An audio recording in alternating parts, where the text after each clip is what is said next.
Hello, this is a guy who likes fanfiction and is too lazy to read, so here is Vigilantia Pretium Libertatis in audio form. Check the description for the links to the author.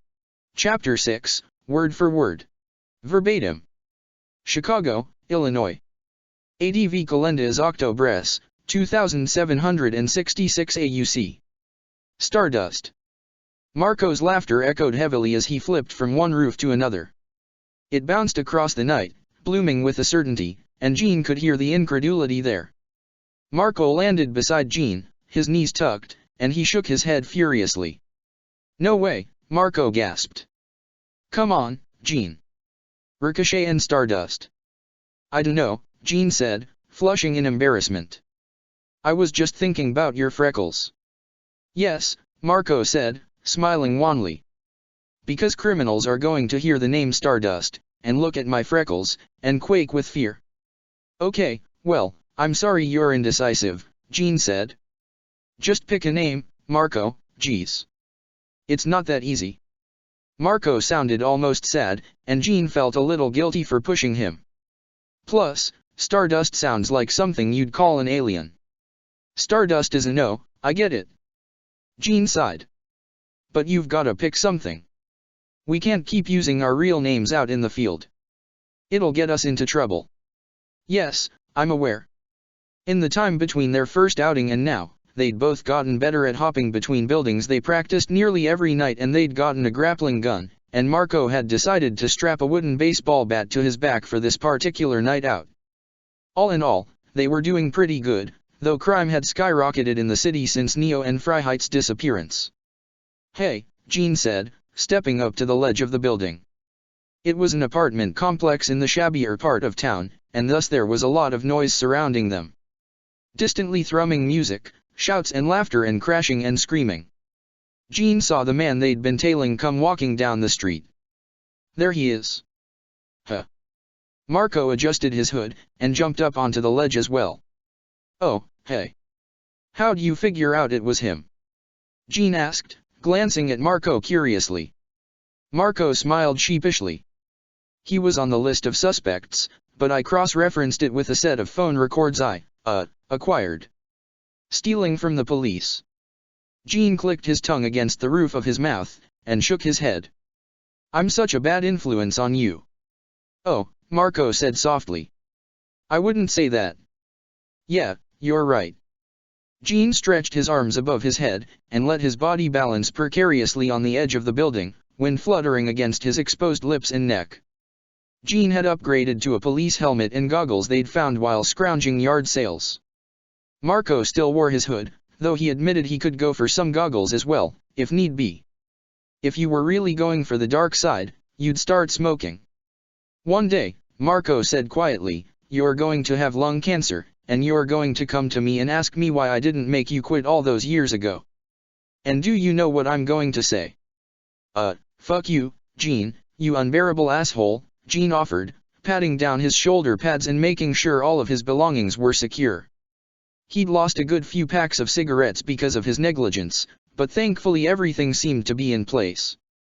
"I told you to quit 80 years ago, and now look at you, all wrinkly and wheezy, and look at me, fit as a fiddle and running marathons, and shit." "Ha ha," Marco said, smiling weakly. "No. I'll tell you that no matter the cause, the outcome is the same. I'll be standing over your hospital bed, and maybe you'll have a few grandkids, and they won't even know who I am because we grew apart years and years ago, but you called and I came anyway, because we'll always be best friends, and I owe it to you to be there, and you'll be joking and making a fool of yourself, and I'll just have to smile along and pretend not to be upset, and then I'll tell you that even if you did quit smoking, you'd still end up in that goddamn hospital bed, because you can't fight fate, and you can't fight death." Jean stood for a moment, stunned by Marco's words. And then he glanced at the freckled boy, and gave a sharp, derisive snort. "Dude, that's way too fucking existential for me. What are you even on right now?" Marco smiled, and this one was more genuine than the last. "Caffeine," Marco said. "Mostly. I'm running on chocolate too, if you're wondering." "If that's all you ate all day," Jean said, pushing off the ledge and striding toward the fire escape. "I'm kinda concerned." "I had sushi earlier," Marco said. "You," Jean said, wrinkling his nose. "'Kay, fine then." He lowered himself onto the fire escape, managing to make very little noise, and he began his trek slowly downward. "Shit," Jean said as Marco dropped down behind him. "What's his apartment number?" "We can ask someone," Marco said. "It's 2 in the morning, Jean said. "No one is gonna be remotely helpful, and you know it." "We'll figure it out," Marco whispered. They came across an open window, and they glanced at each other. Jean nodded, and he slipped into a very small living room. There was no one there, so he crept through the room without making a sound, and he got to the door and quickly unlocked all the various locks, biting his tongue as his heart drummed wildly against his ribcage. As soon as he got the locks, he flung the door open and hurled himself into the hallway. They stood for a moment after Marco closed the door, and Jean took a deep breath of stale air, of the scent of beer and cigarettes and decay, and he blinked rapidly to calm himself down. Marco put a hand on his back, and Jean glanced at him. He shrugged him off, and rubbed his head irritably. This was definitely a stressful job, and they both had to be very, very careful. "Man," Marco murmured, walking forward. "We'll find the guy faster if we look around." He couldn't have gotten far. "What's his name again?" Jean whispered, stepping in time beside him. They moved between doors, looking around the hall curiously, cautiously, blinking and bowing their heads as though hunching would hide them from anyone else lurking in the light. "Crap. Nick, I think." "Is that his first name?" Jean asked, rolling his eyes. "Or his last?" "You ask too much of me," Marco whispered, his voice as light as a feather as he gave a small chuckle. "I don't know, Jean." Jean whacked his shoulder. "No names in the field," he hissed. "Remember?" "Oh," Marco said, blinking fast. "Right. Yeah. Ricochet, I mean." "Fuck yeah, you do." They reached a stairwell, and Marco led them both downward. "Well, that's not really fair though," he whispered. "Because I don't have a moniker yet." "Well, if you'd fucking pick one, then we wouldn't have this problem." "It's so hard, though," Marco mumbled, tossing his head back to look at Jean. "Do you think I could just check out the SAT verbal words like you did?" "That's not how I—" Jean cut himself off, scowling at the back of Marco's head as he laughed. "God, you're an ass." "I disagree," Marco whispered. "I'm also arms. And legs. And a lower and upper abdomen. I'm feet too, and—" "I'll push you," Jean warned. "I'll push you down the stairs, I swear." Okay, I'm sorry." "You're a dick too, though." "I'm comfortable with that." Marco dealt with insults remarkably well. Perhaps he was just used to them. Jean wondered what Marco was like before their friendship. Probably not as snarky, for sure, and quieter. Jean was certain that Marco had picked up some personality tics from Jean, whether Marco liked it or not, and vice versa. It was just how friendships worked. They both had a habit of pulling their scarves over their noses in the winter, solely a trait of Mikasa's that had attached itself to them like the plague. They both froze as two figures appeared on the stairwell. One was small, and sort of measly looking in comparison to his bulky companion.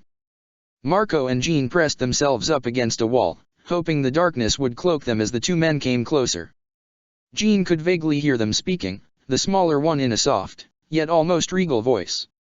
He was older than his companion by years and years it seemed, because the other man sounded gruff, but young, possibly in his 20s. He certainly looked it. "It's this way," said the older one. His arm extended slowly, and Jean held his breath. He was so close that he could see the man's arm shaking in the light of the hallway that was just out of Marco and Jean's reach. "Room 7B. "Well, thank God," said the younger one. "I want to get out of this hellhole, and fast. It gives me the creeps." "He left her alone," the older one murmured. "In a place like this. Let's just get her, and get out," the older one said comfortingly. "And leave all this shit behind us." "Huh. Yeah." The older one took a deep breath, and stepped into the hallway, followed by the younger one. Marco and Jean stood for a few moments, before Marco carefully took a step down, and then another, and peeked out into the hall. Jean felt the need to bark at him to step but he couldn't breathe, and he didn't dare to. What do we even do? Jean thought numbly. Where do we go from here? He didn't know. He wasn't a strategist. He wasn't even a good hero, he was just a kid with a smoking problem who felt the world's painfully tight grip as it crushed him, and Jean just wanted out. He wanted an existence that was not dictated by the day-to-day life he led. He wanted something different, something fulfilling. He wanted to be a hero, but he had none of the skill or strength, and so he was just wading in a pool far too deep and far too chilly for his tastes. Perhaps he should just quit while ahead. Okay, Marco whispered, stepping out into the hall. Jean all but choked on a gasp, and he felt the need to pull Marco back. They just entered 7B. See, told you it'd work out. Oh my god, Jean hissed, his fear turning to bitterness very fast. Well, aren't you just psychic? Actually, Marco said, turning his face to Jean's. He winked, and Jean scowled at him. I'm just lucky. Yeah, Kay, Jean said, shoving Marco forward. Let's hope you're lucky enough for both of us, huh? Of course, Marco said, carefully moving into the hall. They both fell silent, and Jean swallowed uncertainly, pulling a gun from its holster and cocking back the safety. Marco had pulled his baseball bat from his back, and they moved swiftly without a sound through the dimly lit hall, which was crawling with vermin and festering with dark spots that could possibly be mold, or something else, and Jean held his breath as they reached 7B. Jean held his gun with both hands, and Marco glanced at him. He began to mouth a countdown. On 3, Marco shouldered open the door, and Jean raised his gun and strode into the room, shouting without thought, "Freeze!" The younger man blinked at Jean, and he flung his head back and laughed. The older one had jumped, flinging his arms up with wide eyes, and Jean noticed, sickened, that he was wearing the black garb of a priest, down to the white collar around his neck. The younger one was burly, and his face, visible now, looked to be chiseled like that of an ancient Roman statue, hard and square and defined as though out of marble. He had blonde hair, cropped short and thin, and he wore grey hoodie. He clearly wasn't ready for a skirmish, and yet he still laughed. There was a lamp on a small table that illuminated the room, and in the corner there was a small, shabby mattress with a twisted mass of thin brown blankets tangled about a tiny body. On the mattress, a girl jolted awake, bolting upright in shock, one sleeve of a white nightgown slipping precariously over her bony white shoulder. She looked no older than 13, her face round and her eyes innocent, and her hair a twisted mess of flax bundled around her pale shoulders. She blinked groggily in the lamplight, and then squinted through it. Father Nick," she stammered, her large blue eyes darting around the room. Jean was disturbed by the scene, and he wasn't sure what he was even doing. He had no plan. He was just praying this all worked out. What's going on? Who? Please, Father Nick said, glancing from the girl to Jean. Put the gun down. Seriously, the burly one said, folding his arms across his chest. You don't know what you're doing. And what are you doing? Jean snapped. Taking advantage of a little girl. The girl shrunk back, and her eyes darted around furiously, as though in search for something. Then her eyes fell on the priest, and they grew wide. No, wide didn't begin to describe the flashing of awe and surprise that took over the girl's face, mild terror gleaming in the reflection of her pale blue eyes. Look, the burly one said, holding up his hands. I think this is all a big misunderstanding. We're all on the same side. He's the one who kidnapped her. Jean jerked his gun at the priest, while Marco stood behind Jean, bat in hand and ready to strike. I'm not. Father Nick gasped, waving his hands furiously. I'm not Father Nick. Jean gave a sharp, scornful laugh. God, what did you shoot up, pal? No, the girl said, her eyes gleaming with fear. He's telling the truth. He's not Father Nick. Jean's arm drooped a little. Wait, he said slowly, glancing around. What the fuck? Same at you, the burly one said. We're here to save Krista. What about you? Same. Jean said slowly. He didn't think it was right to trust the burly one, and he definitely didn't trust the priest, but the girl, Krista, looked so certain that Jean couldn't help but believe her. She had a sweet, angelic face, the kind that could grace her with any and everything she ever could want. Thank you, Krista said, jumping to her feet. Jean noticed they were bare. I mean, I didn't want anything bad to happen to Father Nick, but he wasn't going to hurt you, the priest said softly. He just wanted to take you back to your father. Krista stood for a moment, her large eyes narrowing as her tiny hands drew into fists at her sides. Her white nightgown fluttered at her knees as she strode forward. That would hurt me, Krista said sharply, her quiet voice ringing in the silence of the room. That's the worst thing anyone could possibly do to me. Well, then, the burly one said with a big smile, clapping his hands together, it's a good thing we're here. Krista paused as she stepped closer to Jean's gun. You can put that down, she whispered. Look, Jean said, raising the gun again and pointing it at the burly one. He gave a long groan of agitation. I don't know what's going on, but I don't trust these guys. They don't make any sense, and frankly, that's enough for me to want to get you as far away from them as possible. So, let's go. Why should she trust you? The burly one asked, quirking an eyebrow. You're just as much of a stranger to her as we are. Because, Jean said heatedly, because he had no real answer to that. What made him and Marco the better choice for Krista, anyway? Braun, Father Nick said suddenly, his eyes flashing wide. I think I've been in this body too long. What? Braun took a step forward, his arms extended. Okay, fuck, you should just let go of him, then. I don't know if I can, the priest whispered, tears glimmering in his eyes. His soul is latching onto mine, and it's fighting me. It's winning. Then get out. Braun looked angry and terrified all of a sudden, and Jean could feel his hands getting sweaty beneath his gloves. Go back to your body, damn it. But he's holding onto me, Braun, he's fighting back, and I don't know if I can. Let go. The old priest shook so violently that Jean thought the man was having a seizure, his shoulders shuddering as he buckled and fell to his knees, making soft, breathy wheezing sounds, and Jean nearly dropped his gun as the man collapsed on his hands and choked on a myriad of clipped, rapid words flinging from his mouth thoughtlessly.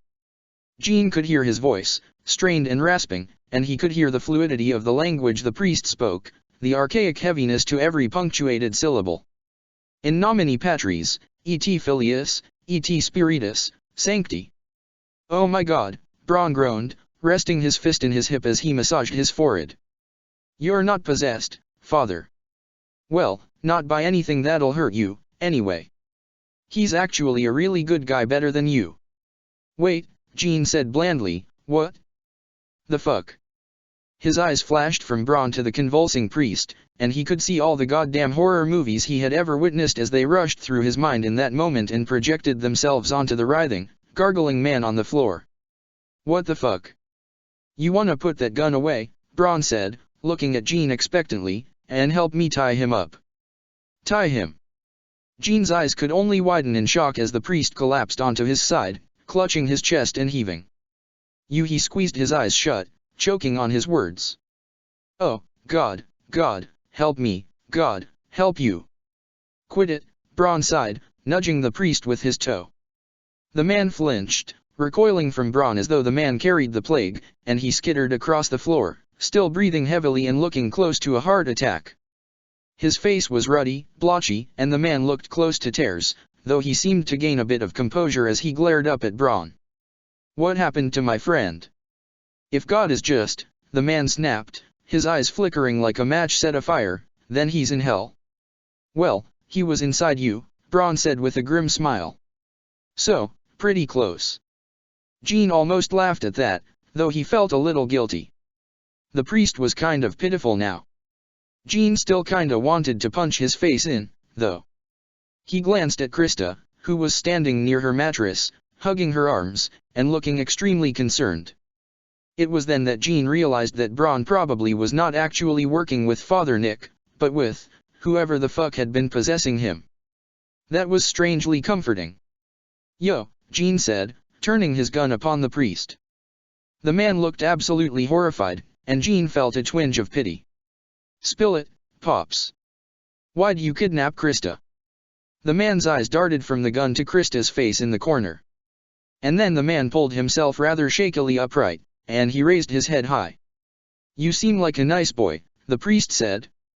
Marco gave a soft little chuckle from beside Jean, and Jean was all but ready to shoot him instead. So hear me. That girl is not what you think she is. Excuse me? Jean's hands tightened on the gun. That sounds like a crock of shit, father. You don't call people what's, that's just fucking rude. Do you think shooting me will help you? Father Nick asked, his eyes widening. Do you think she will? He raised a trembling finger toward Krista, who took a step back in alarm. You're a fool. You're all fools. You have no idea what she is, what she's capable of. A sickening crack reverberated through the room, and the force of it hit Jean, who nearly dropped his gun in the mere shock of it. The meaty smack of wood catching flesh was enough for Jean to suck in a sharp breath and wince in sympathy for the poor old priest, whose head snapped forward upon impact with Marco's baseball bat. He crumpled, crashing onto his side, and Marco stood over him for a moment, bat steady in his grip. Then, his mouth dropped open, and he dropped the bat with a squeak. Oh God, he gasped, clamping his hands over his mouth. Then he slid them up to his eyes and whirled around. Please, someone tell me he's not dead. He's not, Krista said suddenly from the corner, her voice a strange but welcome chilliness in the torrid silence. Dude. Jean stared at Marco worriedly, reaching out with his right hand to touch his shoulder. You okay? Why yeah. He peeked out from beneath his fingers, and nodded quickly, taking a deep breath. Yeah, I just feel really bad. I didn't really mean to do that. I just got really pissed, and... Nah, Jean said, shrugging. I would have done it if I had a bat instead of a gun, no worries. Hey, Braun said. So, I'm gonna go. Since, you know, I did what I came here to do. You two are welcome to tag along. Marco and Jean glanced at each other. It only took a moment to decide, and Marco scooped up his bat just as Jean holstered his gun. They all stood awkwardly for a few moments, waiting for someone to make the first move, until finally Braun clapped his hands together and shrugged his mighty shoulders. He looked to Krista, who was now gathering a small pile of clothes, and she hugged it to his chest. Well, he said. I'm Braun. He led them out the door, rubbing the back of his neck as he moved. The guy who was in Father Nick's body, he's called Skinner. Skinner? Krista asked softly. Like, flaying. Braun said, glancing at her with a frown. No, I don't think so. I hope not. That'd be awkward. Okay, good, Krista murmured. So are you guys vigilantes? Jean asked, glancing at Braun's back with bitter suspicion. Marco stepped in time with Jean quietly, and Jean had to wonder if he really felt so guilty about hitting the priest. It wasn't like the guy didn't deserve it anyway. I guess you can call us that. Braun shrugged. We just do whatever we can, I guess. There's not much else for people like us. People, like? Jean could not comprehend that. People who what? Jean thought irritably. Who have power. Because I'd fucking pay big for a superpower. He noticed Krista as they entered the stairwell, the tiny girl who looked up at Braun sharply, as though she was only seeing him for the first time, and her eyes darted across his face curiously. She said nothing, but her face spoke volumes and volumes in some foreign tongue. Yeah, Braun said, waving offhandedly into the darkness. You know, that Spider-Man quote, and stuff. I'm perfectly fine with using my power to help people out. It's not like I've got anything else going for me. Jean listened to him, and he couldn't help but feel a little awed by the man. He spoke as thought his life revolved around this incredible play of heroics, as though there was nothing else, as though he was stuck in this situation and had no choice in the path he chose. Jean didn't know whether to admire him, or pity him. You have a power? Jean asked, blinking up at Braun as they continued down the darkened stairwell. Light fluttered through their path every so often, illuminating the man's severe features, but Jean was beginning to doubt that Braun was so scary after all. Braun laughed easily, as though Jean had asked him if he went to school. "Oh, yeah," he said. "Nothing exciting, like Skinner, but yeah. I'm. He scratched the back of his neck sheepishly. "I'm actually pretty much impervious. My skin doesn't break. You could throw me into a brick wall, and there'd be a Braun-shaped hole in it." He grinned broadly. "Tried that once. Hurt like a bitch, but damn, it was cool." "Wow," Jean said, his eyes flickering about Braun's frame. Jean didn't see why he needed powers to bust up a brick wall, honestly. The guy was built like a professional wrestler and a linebacker had procreated, giving way to the existence of some bear-like crime fighter. He wasn't as tall as Jean had initially thought though, which was interesting. "So, like, if I stabbed you?" "Go for it." Jean nearly stumbled on the last step leading out onto the street, and he stared at Braun vacantly for a moment as Krista and Marco went ahead. Marco asked the tiny girl something, and she shook her head fast, but he merely frowned, his eyes glimmering worriedly in the gleam of the street lamp. A car whooshed by, and a cat screeched quite loudly from somewhere across the street. Other than that, there was silence, and it dug into Jean with a set of claws that grazed his skin cautiously initially, and then without warning attached itself to him with a fierce, desperate grip. "Wait," Jean said slowly, seriously. "Yeah, dude," Braun said, his eyes widening with a strange, masochistic sort of glee. He rolled up the sleeve of his gray sweatshirt, and jerked his chin at Jean indicatively. "Do it. Don't hold back either. Just jam it like it'll actually go in." Jean, too curious to resist, pulled his extra blade from its sheath. He recalled the feeling of stabbing the thug way back on that first night a few weeks previous. The instinctual action of ramming glass through the tight-knitted fabric of the man's jeans, through the layers of epidermis and into tough muscle. He hadn't even thought twice about it at the time, never taking a second to regret it, to feel guilt or pity over the violence, and he'd merely kicked the man just to solidify his own chances of getting away. Maybe Jean just wanted to know how guiltless he truly was. Maybe he couldn't understand why he felt a little empty, stabbing and punching and kicking without a hint of remorse. He had yet to shoot anyone, but he was certain he was well on his way, and Jean realized his list of felonies was only growing and rapidly. Jean held the knife loosely between his gloved fingers for a moment. Then his fist tightened around its grip, and he drove the blade against the joint that connected Braun's forearm and bicep.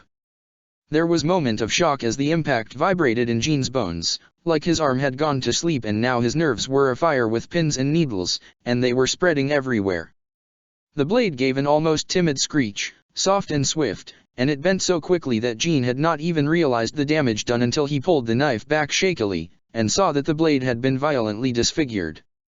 Jean raised the knife to his eye level, his arm beginning to ache from the blunt impact, and he sort of felt like he'd just knifed a concrete slab. Jesus fucking. He twirled it momentarily, watching the dented blade spin like a pinwheel. Marco said gently. "Ricochet? Maybe you should try not stabbing people from now on." "Shut your fucking mouth, Marman." Jean tossed the useless knife aside, and glanced at Braun's arm. It was, miraculously, completely unblemished. And Braun was smirking with the satisfaction of knowing that his powers were at least amusing. "Told you," Braun said. He then paused, and waved to someone across the street. Jean blinked, and followed his gaze. There was a very tall man standing beside a car, leaning against it for support, and looking rather shaky even from the distance.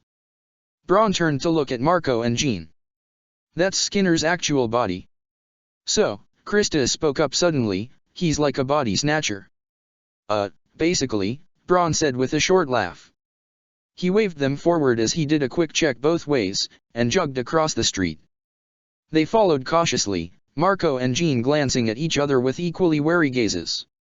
As they neared the man and the car, they found that Skinner was not intimidating at all. In fact, he was a gangly, long-faced boy who looked about ready to wipe out on the asphalt. Braun strode up to him and caught him around the waist, tossing one of his arms over his shoulder. "You okay, buddy?" "No." Skinner mumbled, his entire body buckling and collapsing against Braun. He looked very sickly, his tan face sallow from infirmity. "Don't ask me to skin another priest anytime soon." "Yeah, Sorry, Braun said, looking sheepish. He was a nasty piece of work, huh? Skinner closed his eyes, and said nothing. So Braun carefully pressed his hand to his forehead, and frowned worriedly. Krista pushed forward suddenly, looking up at Braun with wide eyes. Excuse me, she said, raising her head very high in order to look into Braun's face. But he needs to rest. Or, maybe go to a hospital. He's very weak, and he could die. Braun stared down at her, and then he frowned further. I'm really not sure what the hell you're talking about, Braun said. He glanced down at Skinner, and Jean could sense the distress in him just by observing the way his eyes flickered rapidly, searching Skinner's for any sign of life. Fuck. Okay, I don't have money for a hospital. Well, Krista said weakly. Home, then. We don't have a home. It wasn't said with sadness, or anger, or even loss.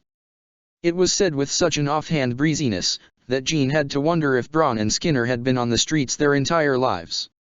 Krista looked up at Braun with sympathy in her gaze. Me either, she admitted. She looked up at the sky as Jean and Braun looked down at her in shock. Not a place that I can call home, anyway. Jean could almost hear it. The sound of Marco's heart breaking. No, Jean wanted to say, to smack Marco over the side of head and berate him for being such a miserable, idealistic fool. No fucking way. But Marco merely smiled dimly in the flickering yellow light that streamed down from the street lamp. He rubbed his cheek with the back of his hand, and stared at Braun with glassy eyes. My mom isn't home, Marco said quietly, his eyelids sliding heavily over the glaze of his eyes. She's on a trip to Oregon for the week. If you want, you can stay at my house until Skinner feels better. Braun stared at Marco, his mouth dropping open, and Krista looked equally surprised. She studied Marco's face, and it was as though she was looking at him for the first time. Her eyebrows rose in awe, and she did not bat an eye as she searched his appearance for some deep, daunting secret, but she couldn't seem to find it. Braun looked as though he was about to throw his arms around Marco and squeeze him to death. Are you serious? He asked breathlessly. Marco nodded, and continued to smile gently, as though he was dealing with a small child. Absolutely, he said firmly. My house is always open to heroes. Braun looked alarmed in an instant, and then a little flustered as he laughed nervously. Hero? He glanced away. Nah. We're not heroes.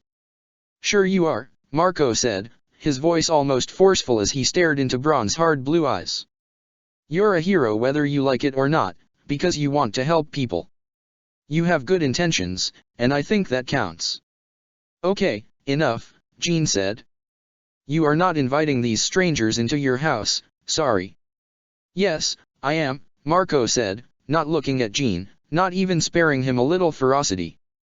He merely sounded bland, like a robot repeating lines fed to him through a keyboard. And, just like that, Jean realized that Marco wasn't just playing along with a game that Jean had begun. Marco wasn't there to be Jean's sidekick, and he wasn't there to make sure Jean didn't kill himself either. Marco was there, simply, because Marco loved to help people. There were no complexities beyond that. There was just Marco, and his capacity to love, and Jean had to wonder how he had managed to get roped into being friends with someone so excruciatingly kind-hearted. Asshole, Jean grumbled, pinching the bridge of his nose irritably. Whatever. Who are you guys? Braun asked, wide-eyed and awed. He's Ricochet, Marco said, glancing at Jean. And I'm, Marco frowned. And then, his eyes lit up for a moment, and he kicked up his baseball bat excitedly. Jean could practically taste the idea that had run through Marco's head. Don't you fucking dare, Jean warned. Marco, unbelievably, ignored him. Don't do it. Don't. Marco twirled his bat in one hand, and grinned goofily. I'm Batman. You're not my friend, Jean declared. I don't know you. Good fucking bye. But Braun was roaring with laughter, and even Krista was giggling a bit. Skinner's head lolled, and Jean shook his head in disbelief. This is so dumb, Jean thought as they all squeezed into Braun's car. Who thought this was a good idea? Why are we trusting these two random guys with superpowers, and why are we just letting them come with us? So where are you from, Krista? Marco asked, after directing Braun to where his house was located. Krista had been sitting quietly between him and Jean, her eyes cast down at her hands. She jumped at the question. It was then that Jean noticed that Marco had given her his hoodie, and she was pulling at its two long sleeves as they pooled over her wrists and gathered around her fists. A lot of places. She sounded distant. Uncomfortable, perhaps. I was in Boston when Father Nick caught me, though. Boston. Jean was surprised. Halfway across the country, and she was still rather calm about the entire ordeal. Krista nodded eagerly, and looked up at him. I really need to get back, she whispered, rubbing her eyes tiredly. My friend, she's got to be looking for me, and she doesn't do well on her own, she gets all nervous and angry, and she takes it out on people. Really? Marco asked, tilting his head as he smiled down at Krista. What's your friend's name? Amir. What? Marco asked, his smile falling. His eyes widened momentarily, and Jean's eyebrows rose. What kind of name is that? Jean snorted. I don't know, Krista said quietly. It's just her name. They arrived at Marco's house a little outside the city limits, and Jean was too exhausted to even care about the threat of strangers any longer. Skinner was laid out on a couch while Marco and Jean blew up an air mattress for Krista. Marco went so far as to bring down his own twin mattress to make them all comfortable, and Jean had almost taken it and hit him with it. Gimme, Jean mumbled, reaching greedily for the blanket Marco had dispensed. He used the end of Marco's mattress as a pillow, and fell asleep hugging the blanket, his entire brain shutting down without a blip of sense to any of his actions thus far. He wished he could be okay with that. Chapter 7, In Memory. In Memoriam. Lancaster, Pennsylvania. A.D.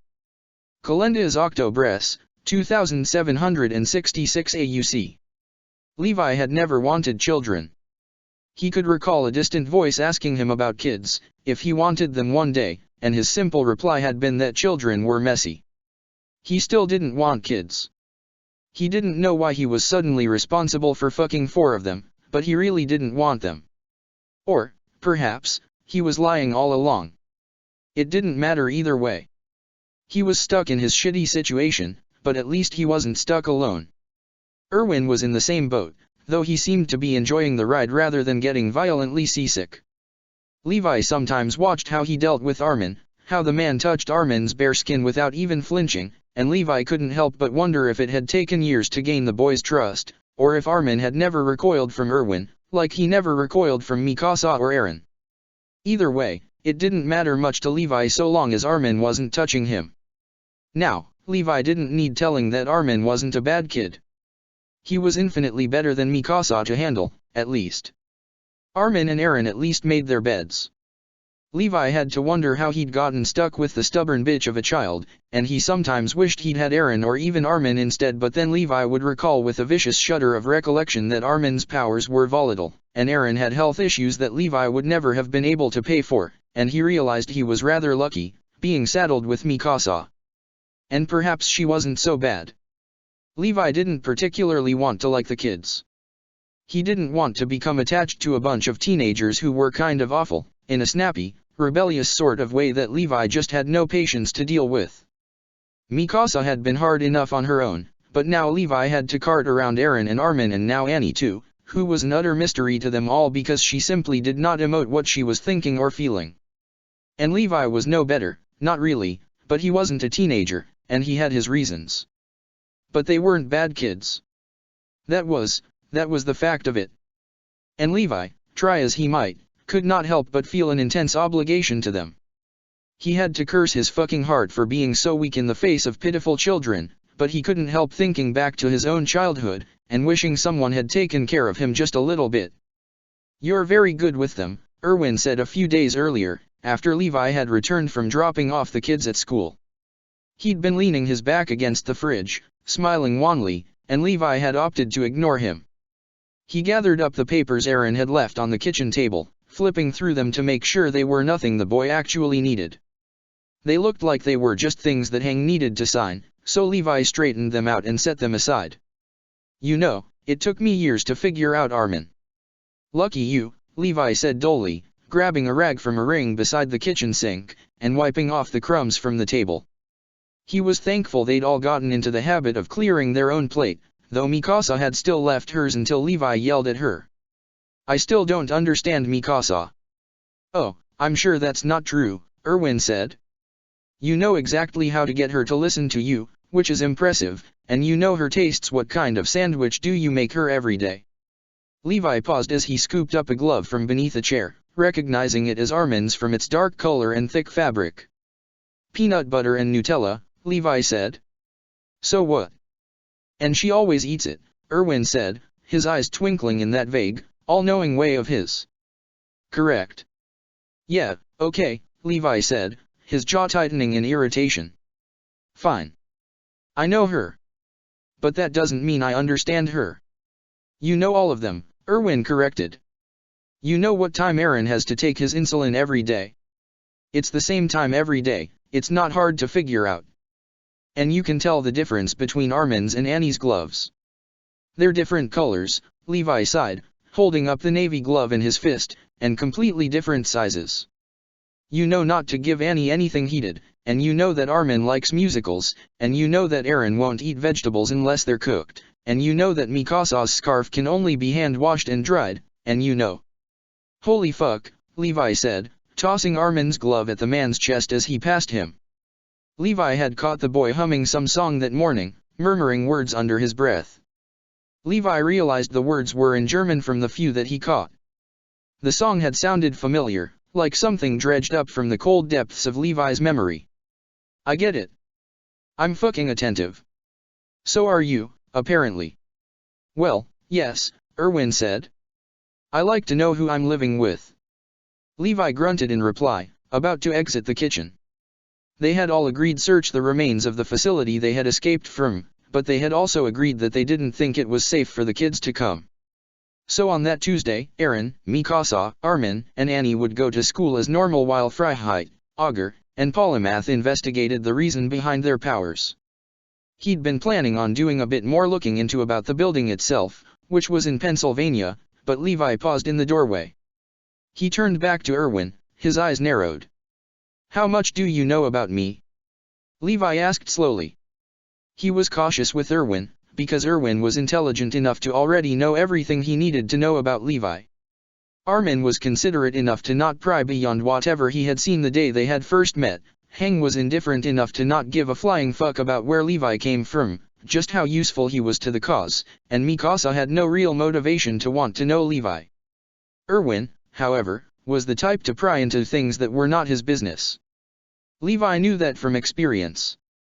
I know you well enough, Erwin said, never batting an eye. And Levi felt a little cold, a slither of chilly mortification starting down his throat.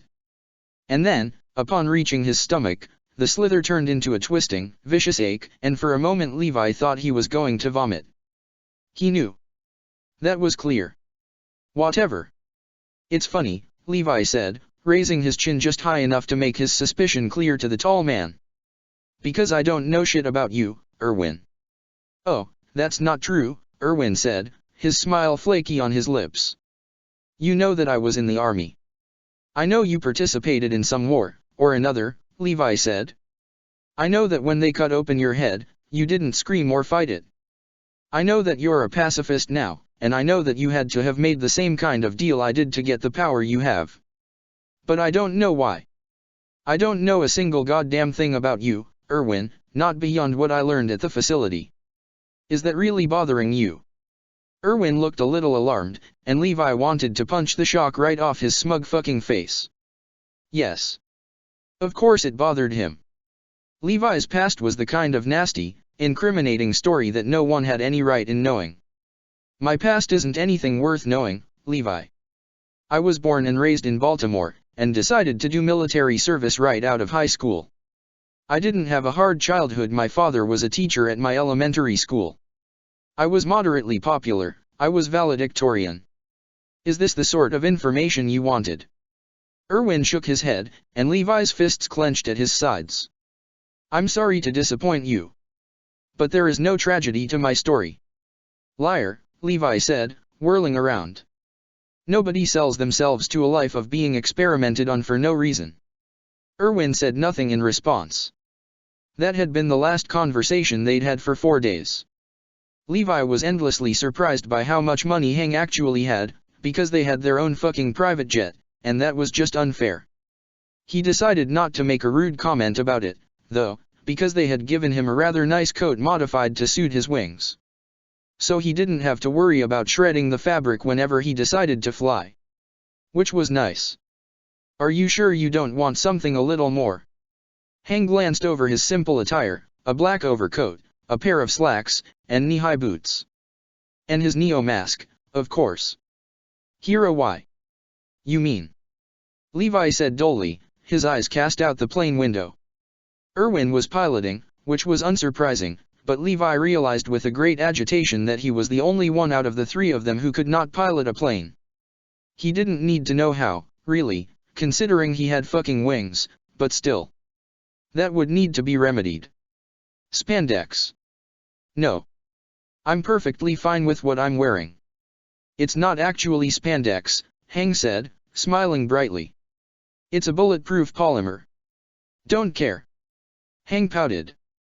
They were in their own costume, a white lab coat, prescription goggles, and a form-fitting black and green suit. They had quite a few different utility pouches, belts that crisscrossed along their chest, around their waist, and right thigh.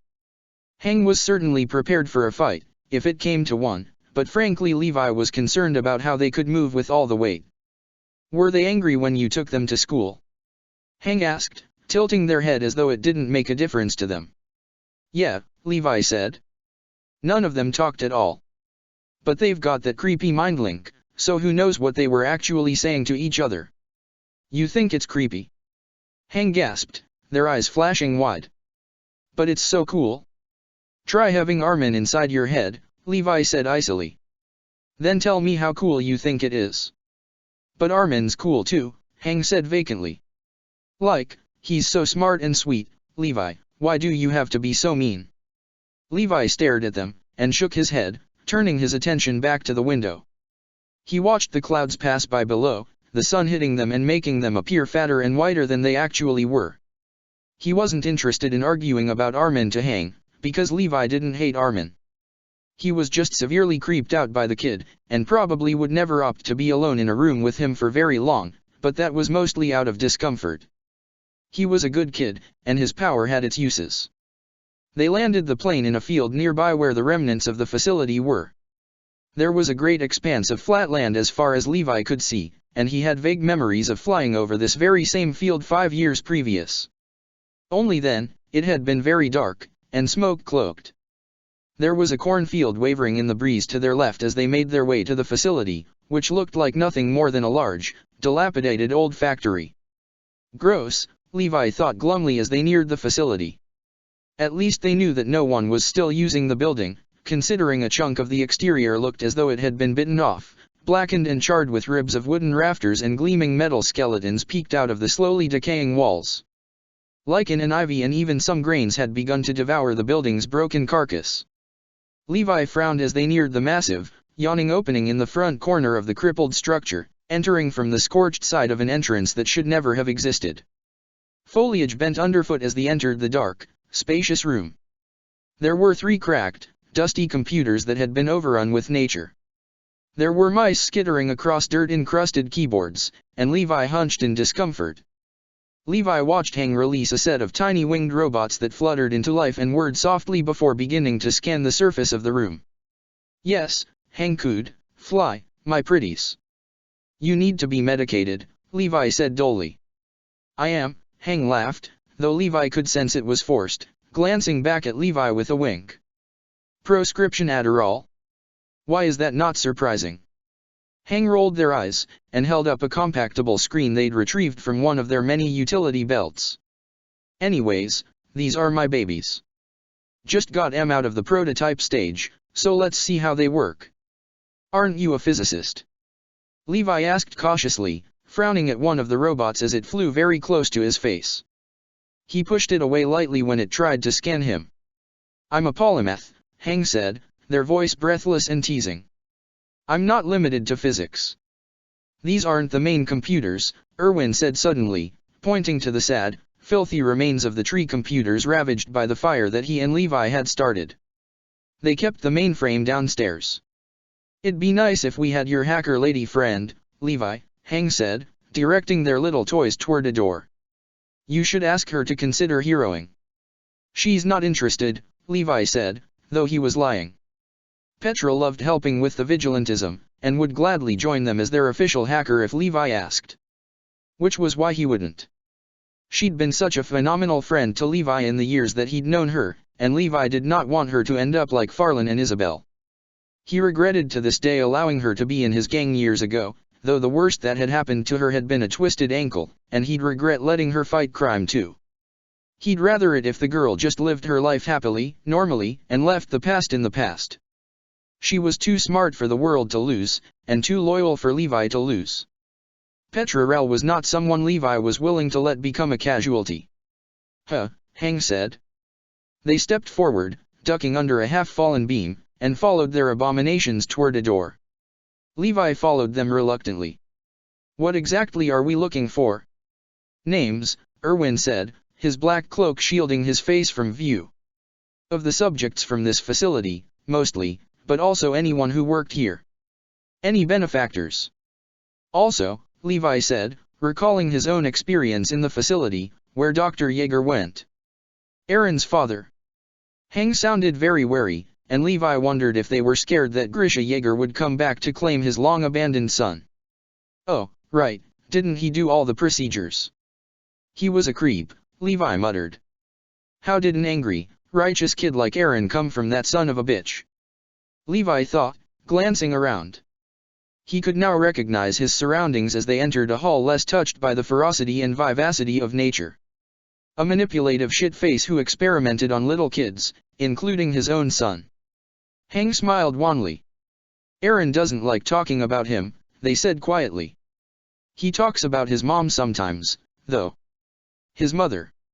Irwin asked curiously. And what happened to her? He doesn't like to talk about that, Hang said softly. But I know she died. I'm gonna bet, Levi said, glaring around the white halls around him, illuminated by the whirring robots as they scanned the building, that all the kids in the facility were orphans, or close to it. That's probably the case, Irwin said. He sounded distant, and Levi glanced at him. Fucker, he thought. What the fuck is your story? Usually Levi wasn't one to pry, but fuck, Irwin was too secretive, and Levi couldn't stand it. I asked Armin once if he remembered his parents, and he said that he didn't even know if his last name is really Arlelt. As far as he knows, he was raised like a lab rat. At least he can't remember any of it, Levi thought. He'd give anything to forget his youth. He'd tried everything to forget it, and yet it stuck with him like a brand. A stigma that could not be washed away. It was ingrained in him. He began to notice, with a sickened jolt, that his surroundings were becoming eerier and eerier as they moved deeper into the facility. In the shadows, the great, yawning shadows that swallowed the entirety of the labyrinthine halls in chilly, twisted silhouettes of old cameras and exposed insulation, there was a familiar image of a dark head peeking out from behind a wall, dark eyes gleaming and dark face obscure, and Levi could see nothing but short, dark hair arranged in two messy pigtails hanging precariously below the ears. Levi had a brief, desperate desire to flee the facility, flee like he'd fled it 5 years ago, flee like he'd fled the rest of his past, flee like he was meant to, with his glassy tattooed wings and instinctual sense of self-preservation. Levi sometimes thought that he was just born to fly away from his problems, because it was much easier that way, but that wasn't true. He chose to fly away, just like he chose to escape from the dreariness of his past, like he chose to turn to opium and sleep his way through half his life. He'd been given wings to flee from the world, but he'd been born into the world with the strength to fight it. Fight or flight was not a decision for Levi. His life was one of intersection, in which he had the choice to fly away, but the instinct to fight until the bitter, bloody end. It wasn't incredibly surprising to him, though he had a feeling of dread that clung to him like cobwebs crawling across his hair, and he felt the need to tear at his head in a sickened daze, because he felt unclean and impure, and that was a terror that haunted him. He was haunted. It was in his eyes, in his voice, in the vacant stare that watched in bemused anguish as the familiar silhouette met his eye, and then with a clear fury in her movement, whirled out of his sight. "Wait," Levi croaked. He could hear a boy in his voice, drunk and angry and sick with life. Hang and Irwin turned to face him, but he was already stumbling down the hall in pursuit of a ghost. "Wait, espera alto." The words felt thick on his tongue, like old liquor, too sweet and too bitter and too much as it slid down his throat. He hadn't spoken Spanish in years and years and years, not since he'd held a tiny teenage girl's body as she struggled for breath, her bloody lips pressing to his chest and choking on please, on words he couldn't understand. Quit, Levi. And now he was chasing her ghost, feeling stupid and dazed, as though he'd come to the facility sick the first time, and regained it upon entering the second. He could see her silhouette against the dim, dusty, fire-scarred walls, and he pursued her like a madman, his eyes following every flicker of the shadow cast by her miraculous body. Isabel Magnolia had been 17 when she died. Levi could almost see her face, bright and warm-hued, like caramel beginning to burn away in an oven, and he could hear her laugh inside her head, and suddenly Levi could see Farland too, and it was an ache that would not dissipate. Levi had met Isabel at a job. Upon realizing Isabel's age, Levi flat out refused it. She'd been utterly shocked by the refusal, and he remembered the look on her face, which had barely been 15 at the time, round and vaguely chubby with hints of her youth gleaming through rouge and mascara. He remembered it all with a sudden clarity, and he felt guilty and sick when he recalled that his refusal had gotten Isabel a black eye. The encounter had not stopped either of them from working, but they were angrier now than ever. After they met Farland, who was in the same position as them, they had all agreed to abandon sex work and never look back. Unfortunately, it wasn't so easy. Levi had stayed true, purely because he'd never been able to stomach it in the first place. He'd quit for a few years after his powers had manifested on account of being a hazard to the health of clients, but he'd been driven back by a series of different addictions that needed paying for. He'd been about 19 upon meeting Isabel. She'd had a difficult time kicking the habit, periodic relapses surfacing every few months, and Levi had to deal with her pimp whenever she came home bruised or bloody. He didn't mind having to protect her. He'd quickly become her big brother, and that had driven him to a greater purpose, and lifted him out of his haze in order to fulfill her image of an elder brother. But he'd been frustrated to find that she couldn't pull herself out of her rut. She needed something to root her to a better life. She needed something fulfilling. So, one day, after a particularly nasty night, she'd come home with an eye swollen shut, a split lip, bloody nose, and one pigtail chopped clean off. She'd declared to Levi and Farland that they were going to be heroes. Levi hadn't really understood it, and thought she just had a concussion, but she'd been serious. And eventually, somehow, they'd just taken to the streets in a form of vigilantism. They didn't really care about thieves or drug dealers, no, their targets were rapists, pimps, and sexual predators of any kind. And Levi had felt satisfaction in killing them. Of course, it had all faded fast after Isabel had decided to take down her old pimp herself. Farland had tried to stop her. And Levi had not been there. Levi didn't need to lament about what could have been. He knew, of course, Isabel and Farland would be alive if he'd been with them. But that pain was old, and it was more like a faint scar now, anyway. He'd been helped and helped again through it, and now it wasn't even a dull ache. It was just an itch that he couldn't scratch, a ghost pain in his chest, and yet here he was. Chasing a dead girl. "Don't you want children, Levi?" Isabel had asked once, lying over the back of the couch precariously. He could almost hear her chewing bubblegum, almost smell it, sickly saccharine and expanding inside his memory, blooming and popping, and he heard it, smelt it, felt her stare.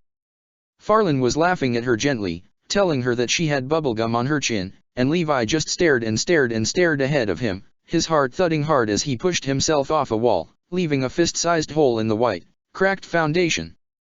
Levi hated himself for this. He hated that he was too weak to tell the difference between reality and reverie, but this was no dream, and he could swear that the blur was real. He could hear her panting, cursing in Spanish as she stumbled. "Quit, Levi," a rasping, trembling voice mumbled in the chilly catacombs of his mind, of his heart, and he felt the word vibrate against his chest, smearing blood across his ribs, a tattoo, and a scar. Ghosts and corpses laughed as the girl stumbled. Levi knew this was his chance to catch her. So he picked up his pace, his steps all but denting the floor, and he tackled the girl, who, he realized a little too late, was much too tall to be Isabel, through an open doorway. She grunted upon impact, and it was too dark in the room to see her face, but Levi knew. He knew how mistaken he'd been. Of course she wasn't Isabel. She didn't sound like Isabel, she didn't smell like Isabel, she was probably just a kid who'd been dared to go into the creepy old building, and Levi had gone and tackled her. That was fucking spectacular. He felt the girl squirm a little, as though she was surprised that he overpowered her. She exhaled sharply, and snapped, "Quítate de mí." Levi felt guilty for pinning her so hard to the ground, but hearing her speak Spanish made him sick to his stomach. "Eres horrible, irrational, sin vergüenzas pero eres humano, no sete olvidar. Creo en lo que puedes hacer." It felt like she'd punched him in the gut just by uttering her command, as though by having the ability to speak Spanish she had become the ghost of Isabel Magnolia again. But Levi couldn't delude himself. She'd never been Isabel, and he hated himself for being so hung up over the past. He'd learned a long time ago that the only way to go forward was to let go. He needed to keep reminding himself that nothing good could come keeping the dead from peace. Isabel was dead, yes, and wishing she wasn't would do nothing. "Do you speak English?" Levi asked the girl, unable to keep up the language. It tasted poisoned with alcohol and blood, and he could still smell the intermingling scents as he stumbled upon the bodies of his two best friends. The girl stopped squirming for a moment. And then she repeated, "Quítate de mí." "Pendejo." Levi couldn't help but sigh in irritation. He heard footsteps, and he continued to pin the girl down. "Lo voy a hacer," Levi said. The words left his mouth, and they sounded bland and tasted just the same. "No course." She scoffed at that, and Levi cautiously rolled off her, still holding her arms tight enough to hold her in place, but not to hurt her. He could feel her glare, but he couldn't find it in him to care. A light filled the room, and Levi felt the girl go rigid, as though she had not expected more people to appear. Hank's flashlight fell upon Levi's face, illuminating his mask, and the beam illuminated the features of the girl before him. She was slender, long-faced, and warm-skinned, with dark, furious eyes and bared teeth. Freckles danced across her cheeks and her nose and her chin and down her neck, dark and plentiful, and Levi saw that the girl was definitely a teenager. The girl had dark skin, dark hair, and short pigtails, but her resemblance to Isabel ended there. Levi could not believe his own blunder, but it didn't really matter much now. At the very least he'd caught her. And she stared at him, her eyes flickering over his mask with a mixture of curiosity, confusion, and caution. She then tugged rather hard on her arms, and Levi let go of her, watching with a bored expression as she crashed backwards into a table at the center of the room. But as light was spilt onto it, and Levi got a better look at it, he realized it was no table. It was a chamber, a coffin. The girl froze upon pushing herself to her feet, her fingers locked around the edge of the coffin, and Levi listened as she took a deep breath. Her body loosened up considerably as she put space between herself and Levi.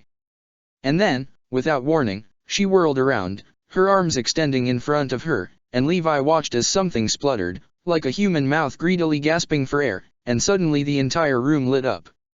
The light was blinding and fierce, stretching the entire expanse of the room, which was pristinely kept in comparison to the rest of the facility. The white walls were lined with charts and graphs and pictures, and Levi blinked rapidly, noticing an antique camera among a pile of yellowed books. They were illuminated by the wisps of flame swirling off the girl's dark, skinny arms. The fire was not like any fire Levi had ever seen, but like some kind of controlled art, like the girl was making the fire flutter and jump with every breath, and it hummed and hissed, alive in a way that Levi could not fathom as it licked up and down her arms and along her fists and kissing her knuckles. She opened her palms, and the fire coughed, and laughed, beautiful and deadly as a flame reached outwards ever so slightly and recoiled back to the firm safety of the girl's skin.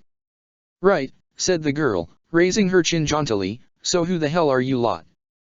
"So you do speak English?" Levi mused, eyeing her flaming arms apathetically. Levi was strong enough that he could pick up Hang and Irwin and fly them through the roof, if it came to it. "Well, yeah, said the girl, rolling her eyes. Your accent is awful, pal.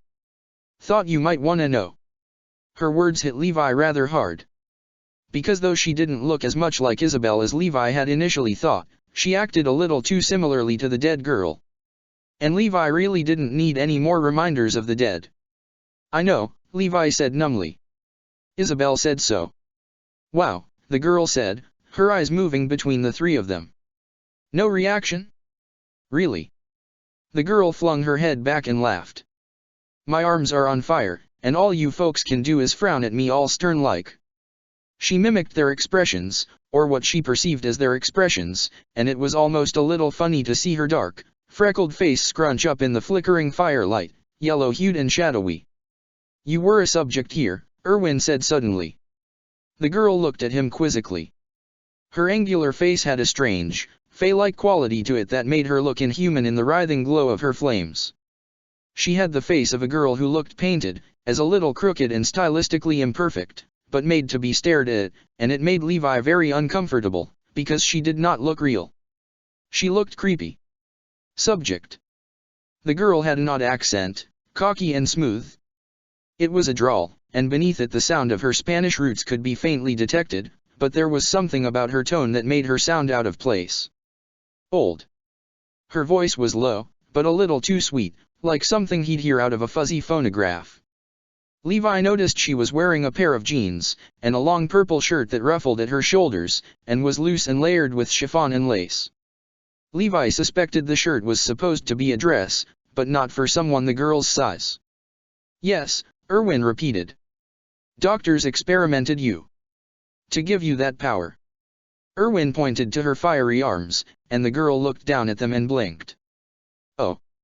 She cocked her head, and her pigtails bounced as though they had not been secured properly. Is that what they did? Erwin's face was impossible to read. Can you remember? He asked cautiously. It was clear he was treading somewhere very thin, and Levi wanted to hit him. It's understandable if you don't. I wasn't given this. The girl waved her flaming arms, and the fire leapt against the air, whooshing and whispering, growing brighter in intensity and burning Levi's retinas. I've always been like this. Oh, Hang chirped. Like Freiheit, then. The girl stared at Hang blankly, and then turned her eyes to Levi. Ain't that a superhero? She asked. She made an odd little face, and she sighed. Oh. That's it, then. You're superheroes. She sighed loftily. You really messed with my friend's mind, you know. Ever since she saw people like us starting to fight crime, she went all dotty with the idea. Was your friend a subject too? Hang asked. The girl shrugged. Her eyes were narrowed. Yeah, she said. I guess. That's not the word I'd use, though. What word would you use? Levi asked. He couldn't help his curiosity. The girl said with a short snort. Patient. Either works, Erwin said. If you don't mind us asking, what's your name? Yes, I actually do mind your asking, thank you. She eyed Erwin suspiciously. She still had her arms extended, a precaution, but her body was very loose and carefree. She looked completely comfortable with her surroundings. A squareasis. Levi glanced at Erwin, but if he was insulted, he did not show it. He pulled down his hood, and Levi watched him with bemusement as he stepped forward, his hands up in surrender. I call myself Augur, Erwin said, but my name is Erwin Smith. I'm a librarian from Baltimore. Who are you? The girl looked momentarily stunned, and she took a step away from Erwin, her back pressing up against the open coffin. Levi was reminded of an insect, a butterfly, perhaps, all motley wings that gleamed in the sunlight, beautiful by anyone's perspective but a scavenger nonetheless trapped in the agony of daylight and frozen in terror of being caught and pulled apart. "'Tain't your business," said the girl stiffly. "Why are you here, in any case?" Levi bit his tongue from responding icily, "That isn't your business, either." Instead he just stared sulkily at the girl, whose arms were on fire, and whose eyes were dark and filmy with uncertainty. "We're investigating," Erwin said. "We were subjects here as well, but at the time we weren't aware that there were children." We're attempting to track down anyone who was too young to consent to experimentation, to help them as best we can. You said a friend of yours was part of the experiment as well. The girl's eyes narrowed. And then, her shoulders drooped, and she looked around the room with an idle curiosity, pretending it all interested her. Well, yeah, said the girl. You know, I'm actually looking for her. She eyed Erwin with a mixture of suspicion and curiosity, as if she suspected suddenly that Erwin could be of use to her. She disappeared a few weeks ago. I've been wandering around, trying to find her. We can help, Hang chirped. Levi rolled his eyes, but he couldn't help but smirk a little as Hang took a step toward the girl, eyes glinting madly in the glow of the flames. Of course, you'll need to help us too, if you don't mind. We just want to get to the bottom of all this experimentation business, you know. The girl didn't seem to be listening. Yeah, sure, she said. But you can find Krista, right? Yes, Erwin said firmly. Levi almost laughed aloud. Stop making promises you don't know that you can keep, he thought. Now, what is your name? The girl did not respond. She was looking about the room, her eyes darting suddenly in the firelight. She marched up to one wall, shaking her left arm rapidly until the fire leaking from her pores guttered out. Her right arm was still aflame, but the fire had rolled from her bicep to her forearm in a heated, splashing orange wave, and it kept flowing down to her wrist in a spitting flow of flame, like water flushing from a gutter. It gushed around her fist, hissing wildly as she opened her palm, and the fire of her skin flashed excitedly with so much intensity that Levi could feel the heat of the flame from where he stood near the doorway of the odd, tomb-like room. The light was now a small, revolving sphere of fire wheezing in the girl's cupped hand, floating eerily inches from her skin, connected by a single ribbon of steel blue and white-hot flame. The girl held it above her head as she bent forward, squinting at the data and photographs that were tacked to the eggshell white walls. She reached out, looking a little shaken up, and her fingers pressed against a faded black and white photograph. What? The girl whispered, tearing a photo from the wall and bringing it to her face. Levi saw writing on the back, an archaic cursive script that was written in long fading ink. He stepped closer as Erwin began to look around the room as well, and he was able to read the delicately swirling letters. Me and Ilse, age 10, Gallows Hill, 1923. The girl was frowning, her eyebrows knitted together in confusion, and she continued to stare at the photograph with an expression that flickered between vacant and crippled, her emotions rapidly fluttering like a flame, warm and rapid and constantly changing. Then the girl gave a sharp, pained gasp, and she dropped the photograph and stared at her hand for a moment, anger flickering in her eyes as well as anguish, and Levi caught the small picture before it fluttered to the ground. He realized quickly why she had gasped. The photograph appeared a once pristinely kept vintage snapshot of two people standing before gray, grassy area, rocks poking out from the ground and shrubbery growing all around them in twisted black limbs that reached toward the sky in an eerie desperation, and simultaneously dropped to the soft, gray grass in unparalleled defeat. There were two people.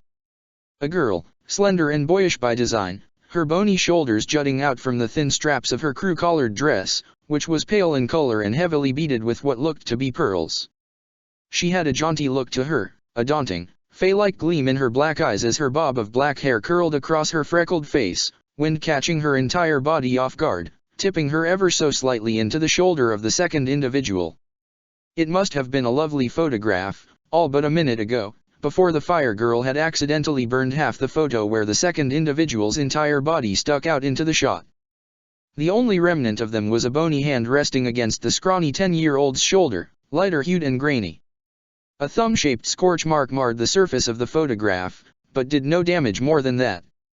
She'd dropped it before it could catch fire. This girl, Erwin said suddenly, pulling another photo from the wall. Just like the Gallows Hill photograph, this one was of a scrawny freckled girl, though this time she stood unsmiling on the porch of a house overlooking a lake. She was wearing a plainer dress this time, a dark monochromatic frock that hung very loosely to her curveless frame. She was barefoot, her one ankle cocked as though her foot was cramping. She had a glass bottle of Coke in her hand, and she studied the camera and the photographer as though they were something nasty that had gotten stuck to the bottom of her foot. She looks quite a bit like you. This was true. The girl in the photographs looked remarkably like their fire starter. They had the same slim, impish face, dark-tinted skin, myriad of freckles splashed all across her face and neck and shoulders and arms. Ilse. That's what it said beneath the snapshot Erwin had picked up.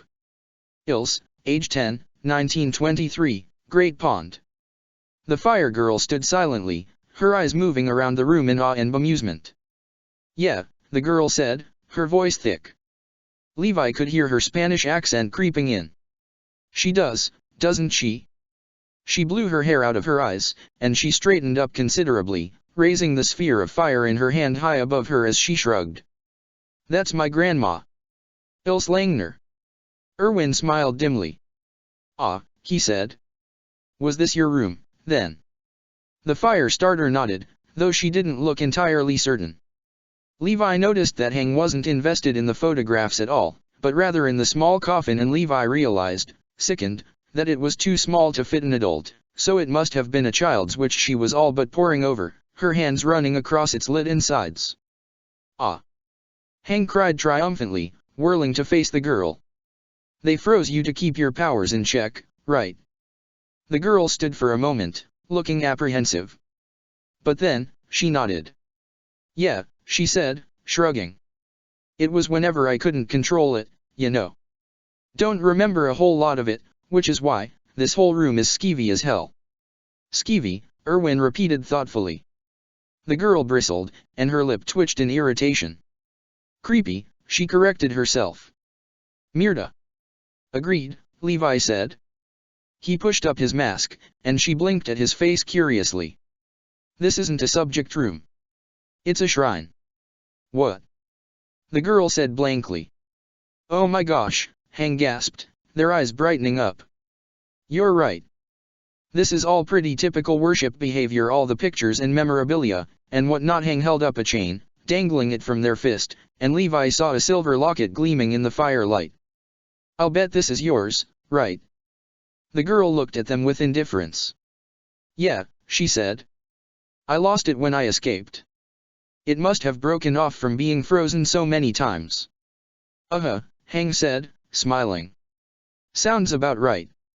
So, what happened to your grandmother? I don't know, the girl said, folding her arms across her chest. She died before I was born. What's your name? Erwin asked, for the last time, Levi knew, because his voice had lost quite a bit of his genial nature. The girl exhaled sharply, and her eyes darted around her irritably. Myrda, she repeated with a hiss.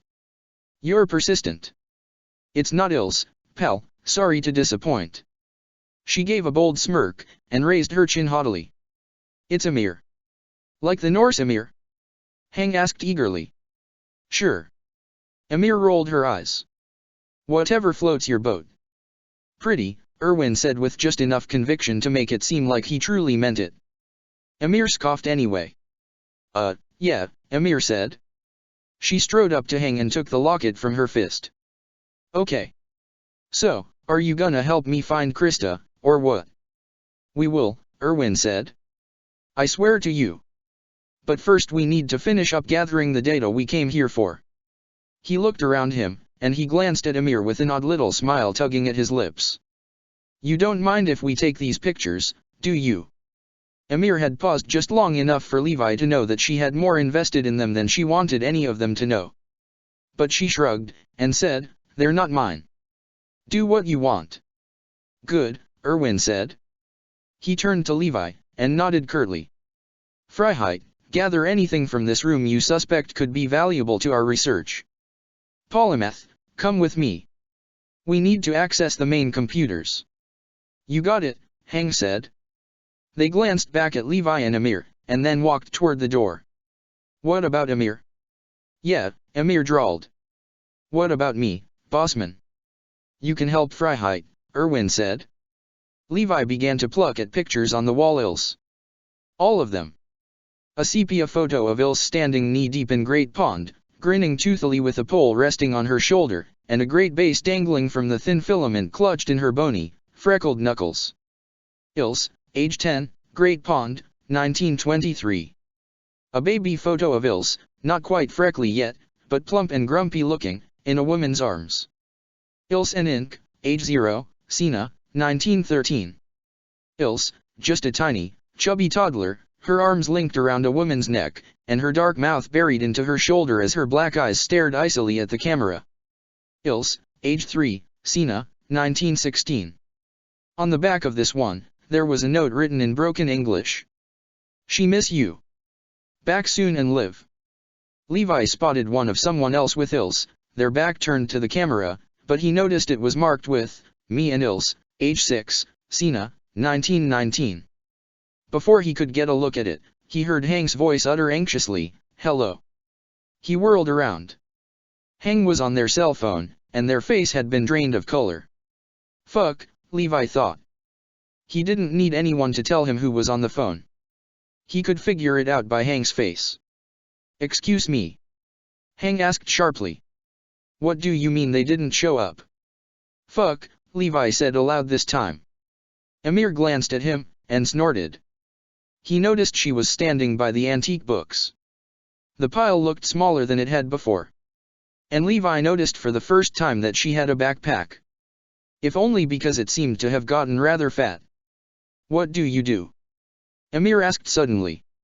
She looked him up and down, and he felt a squeamish discomfort at her gaze. Enhanced strength, Levi muttered. Sweet. I didn't know there was a fire starter here, Levi said, half listening to Hank ask frantic questions to the secretary of the kids' school. Guess you didn't play with the other kids much. Amir looked at him, and she smiled broadly. Nah, constant isolation for me, she said cheerily. There was a bite to her tone that Levi caught, and he had to frown. Krista, too, she never got out much. We never even interacted until she let me out of my cryostasis the night the building kicked it. Levi nodded. Someone's been taking care of this room, he said quietly. What? Levi said nothing. He looked around him, the pristinely kept shrine of Ilse Langner, and her granddaughter's cryo chamber at its heart. Levi knew decay. He knew dirt, dust, filth.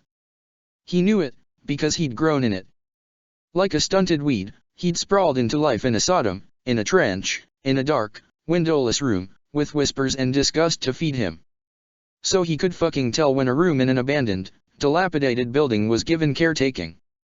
The room certainly wasn't up to his standards of cleanliness, but it was far too untouched after 5 years of rot, wild, and char.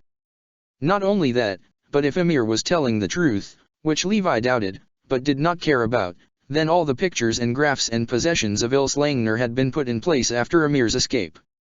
This was really fucking weird. Thank you, Hang was saying in a strained voice.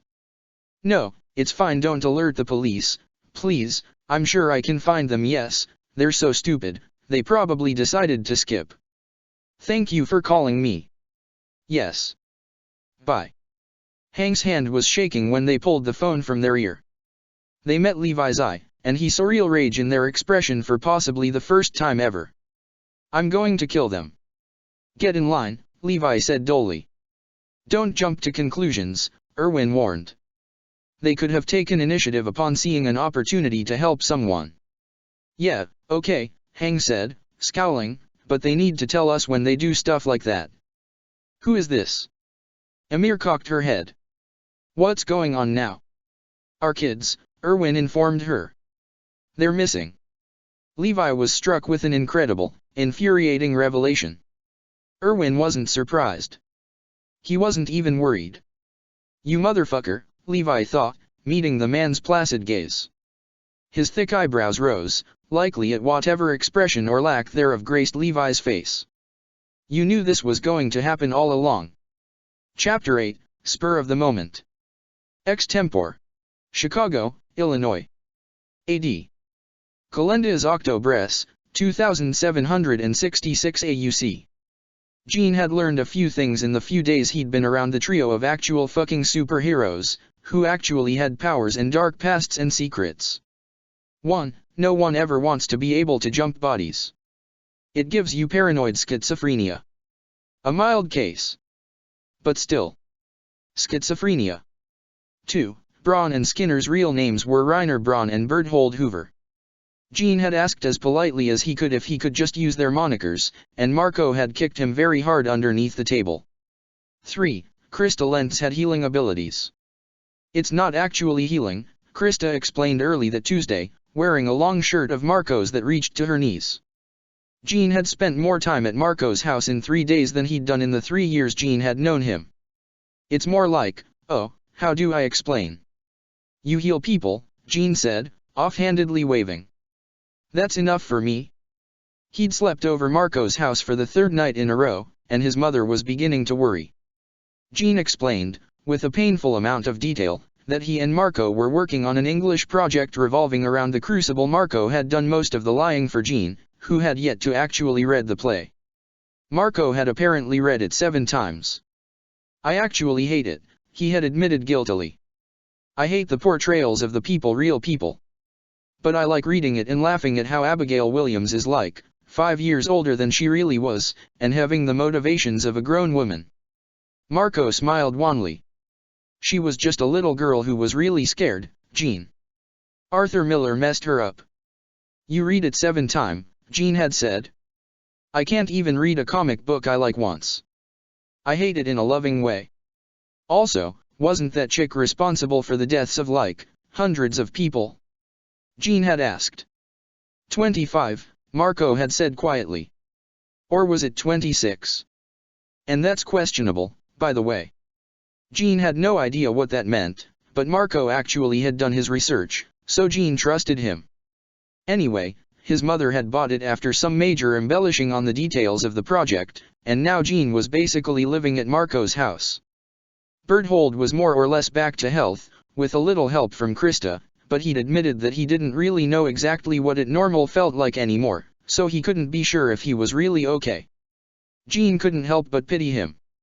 Well, Krista said, tugging Marco's shirt over her legs until it stretched and covered her feet as she pulled them up. She sat on a stool at Marco's kitchen table while Reiner shoveled down whatever breakfast Marco had made, which did not include any meat. Because Reiner was a vegetarian, apparently. Jean didn't eat breakfast, so he wasn't really interested. Okay, then. We've still gotta figure out how to get you home, Jean said, frowning at the tiny blonde girl. Sucks none of us have money. Emir will find me, Krista said with a soft smile. I'm sure of it. Jean stared at her blankly. Good luck with that, he said as gently as he could. Krista's smile tightened, and she looked away. Jean felt immensely guilty, but he didn't know how to apologize. Morning, Berthold, Marco called from the stove. Jean blinked, realizing the tall boy had walked in without Jean even noticing. I'm making you an egg. Is that okay? Berthold flushed, and his eyes darted around nervously. Oh, he said. You didn't need to. You need to eat, Marco said. And as my guest, I get to feed all of you. Except Jean. Jean's not a guest. Krista glanced at him questioningly, and Jean barked a laugh. Yeah, I'm more like a permanent roommate, he said. Except usually he's crashing at my house. I've literally never been in this house for this long, it's sorta creeping me out. It's a little empty, Marco admitted. I wish I could say it wasn't, but... He smiled sadly, and flicked off the stove, bringing a plate over to the table. Berthold sat down reluctantly, and murmured a thank you. Jean didn't ask about Marco's dad. Jean didn't even know if Marco had a dad. He knew Lizzie Elizabeth Bod, Marco's more or less absent mother, and that was it. It was sad, but aside from paying for his basic needs, Marco was basically parentless. And Marco didn't seem to mind. Apparently he felt like Jean's home was enough, or something. Weird. That's why he avoids it like the plague, Jean explained. Because he hates his mother, and plans on running away to join the circus. Not a bad idea, Marco admitted. I totally could. We could do the trapeze. Jean grinned. Fuck knows we trust each other enough. Yeah, Reiner said suddenly. Don't you guys like jump off buildings together? Yep, Jean said, a rush of pride flooding through him. No powers for us. Just years and years of gymnastics paying off. And luck, Marco added. Yeah, Marco's all about luck, Jean said, rolling his eyes. Doesn't want to admit a thing about, talent. Marco hummed idly as he checked his phone. Talent. He sounded lofty. No, Jean, trust me. We're only here because luck. And fate, maybe. He didn't look up from his phone. But you don't believe in any of that. I believe that there's some weird shit in this world, Jean said. But sure, call it what you want.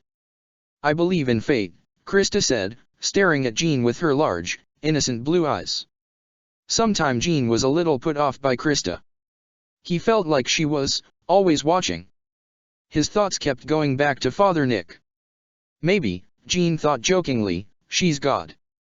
And then he realized, the more he adjusted to her presence, that it wasn't much of a joking thought anymore. Krista was a good-hearted, bright-eyed girl. But she had this intense ambience that clung to her, and it was choking. In Greek mythology there are 3 fates, you know. They cut your string of life. Like Hercules. Jean asked, glancing at the clock. If they were actually going to school today, they probably should get going. Heracles, in Greek mythology, Krista said, rocking idly back and forth. I don't think he ever encountered the fates, but I could be wrong. No, Jean said, staring blankly at the girl. I meant, the movie. You know. Disney. Krista stared at him blankly. As did Reiner and Berthold. Jean felt suddenly very silly, knowing Disney movies and comic books, when these heroes, were utterly clueless to his words. Sorry, dude, Reiner said. We were raised in a lab. Krista, Berthold said quietly. I don't think I remember you. From the institute, I mean. Krista hugged her knees. Her hair slipped from her shoulders as she shrugged. I was. She looked very distant suddenly. I remember, waking up. Her eyes grew wide. Nothing before that, though. I mean, I just remember waking up suddenly, and everything was exploding. I can't remember the institute at all. You're not missing much, Reiner said. His voice was gentle though, as though he was trying to make her feel better about something no one could control. You remember your father though, Jean said. Krista went rigid, and nodded slowly. My memories before the institute are fine, Krista said. I just feel like I was put to sleep for a few years, and I woke up in a strange place. What did your father do? Jean couldn't help his curiosity. You seem to hate him a lot. Krista closed her eyes. He put me to sleep, she murmured. Jean stared at her in shock, wondering if he'd heard her right. Reiner and Berthold were watching her with equally stunned, confused stares. Guys! Marco cried. He'd looked up from his phone, and quickly turned on the television. They all stared at Marco expectantly, but Jean was still a little hung up on Krista's comment. The TV flickered on, and Jean watched Marco flick through the channels until the news appeared on screen. And what they saw made Jean almost fall over. And laugh. Out of shock, and hysterics. What the fuck, though? Is that a fucking robot? Jean asked, his voice going very high with distress. There's another one. Reiner shouted, jumping to his feet and pointing at the screen. And indeed, there was. The robots were not like anything Jean had ever seen. They were almost animalistic in design, but they moved with a stunning, dangerous precision in their steps. The news camera zoomed in on the creature's gleaming face, and its glassy eyes moved to meet it. It opened its mouth, its giant, gaping maw, and fire poured from glistening metal teeth. What the fuck? What? Krista had jumped to her feet as well. What do we do? Jean didn't know. He saw the beasts in proportion to the Chicago skyscrapers. They were huge. Shit, I don't know. We have to do something. Krista cried, whirling to face Jean. Her face was suddenly not so serene and angelic, but more furious in an alarming sort of way. Aren't we heroes? We're not strong enough to fight those things, Jean said, his eyes flickering to the TV screen. The fire robot had taken out a camera, and now the news station had to film from a sky view. At least, I'm not. You're not. Marco's not. Berthold's powers won't work on robots. And Reiner can take M, Reiner said. He spun away from them, and thrust his fist into the air. Let's thrash M up. Sit the fuck down, Jean snapped. You're not thrashing anything by yourself. Then put on your big boy pants, Reiner said, half twisting to face them all, and help me fight some giant robots. Giant robots, Jean said. Giant fucking robots. You expect 4 powerless teenagers to take down 2. There's 3 now. Marco cried. 3, Jean shouted, his voice echoing in the vacancy of the kitchen, giant fucking robots. Oh, whoa, Reiner said softly. Dude, lower your voice. I can take them, I'm impervious. That means jack shit, Reiner, Jean said. You're not immortal. Have you ever fought giant fucking robots before? Nah, Reiner said. But they can't hurt me. And I'm strong enough to tear them up. Don't worry. No, you don't seem to get it, Jean said, breathless and furious. You cannot possibly beat 3 robots on your own. Unless you're hiding, like, a Jaeger under your belt. Reiner stared at Jean blankly. He tilted his head. Aaron. Is that a person? Jean stared vacantly back at Reiner. I'm going to assume that's a person. No, I'm talking about Pacific Rim, Reiner, didn't you go to the movies at all this summer? I'm dirt poor, bucko. Oh. Krista's arm shot into the air suddenly. I saw it. It was so pretty. Agreed, Marco said, his eyes on the television. Berthold just sat quietly. See, even these losers saw it, Jean said. The point is, unless you somehow have a giant fucking robot hidden somewhere, maybe that scrap heap of a car is a transformer, who knows, don't fight giant fucking robots. Are we just going to call them giant fucking robots? Reiner asked. Because, I'm down with it, but can we just shorten it to GFR? You don't take anything seriously, do you? Jean asked flatly. He felt like he was wasting his breath, screaming at Reiner. The boy was stubborn shit, and there was nothing Jean could really do but slow him down. Untrue, Reiner said, smiling wanly. I'm serious about this. If you don't want to come, that's fine. You're right, Jean, it'll just get everyone hurt. He threw his arms out, and grinned broadly. I can't get hurt, though. I'm built too solid. You don't know that for sure, Jean tried, and failed. Reiner merely shrugged, and began to walk toward the door. At least wear a mask or something, jeez. Why? Reiner called back. It's not like I exist, or anything. What the fuck does that mean? Jean thought, standing in the doorway between the kitchen and living room. Jean yelped when Berthold moved past him, following Reiner to the door. Bert, Jean said. Berthold looked back at him, and he smiled weakly. No way. You'll get killed. For sure. Someone's got to do something. Berthold whispered, looking distant and glassy-eyed. Reiner had told Jean that his schizophrenia was mild, and so under control that it was hard to tell he had it. But there were signs. Reiner had also said that Berthold's case was mostly auditory. He heard the whispering voices of all the people he'd skinned, a pretty gruesome term both Reiner and Berthold used for possession, and it only ever really got bad after he skinned a new person. Which, Berthold had on Saturday. I wonder what he hears, Jean thought. Can you skin something that isn't alive? Jean asked, grabbing Berthold by the wrist before he could walk away. He looked at Jean guiltily. I don't know, he said. Maybe. Jean shook his head furiously. No. This isn't a thug, or a thief, Bert, this an actual monster, and someone created it. A human being decided to play supervillain. This is a direct result of our actions, mine, and Marco's and Mikasa's and Levi's and Berthold and Reiner and even Krista. We fed fuel to a monster, and now it's spitting fire all over my goddamn city. Someone. Berthold stared at him with wide eyes. And nothing, Jean said, shaking his head. Never mind. Just, fuck, man. Wait, Krista said. Jean looked at her. Absolutely not, he thought. Reiner. Wait. At the door, Reiner had paused. He'd been waiting for Berthold anyway. I'm coming too, okay? Just let me change. Krista, Jean said. He was done with pleading. Now he was just trying to convince someone that this was a bad idea. You are 4 foot 9 inches and 90-some pounds of smiles and bones. You don't have a power that can help you. What the fuck are you planning to do? Fight. Krista cried. Jean was alarmed when she reached forward and grabbed both his hands. And you should too. Aren't you a hero? I'm a high school student, Jean said quietly. I'm not a hero, I'm a kid.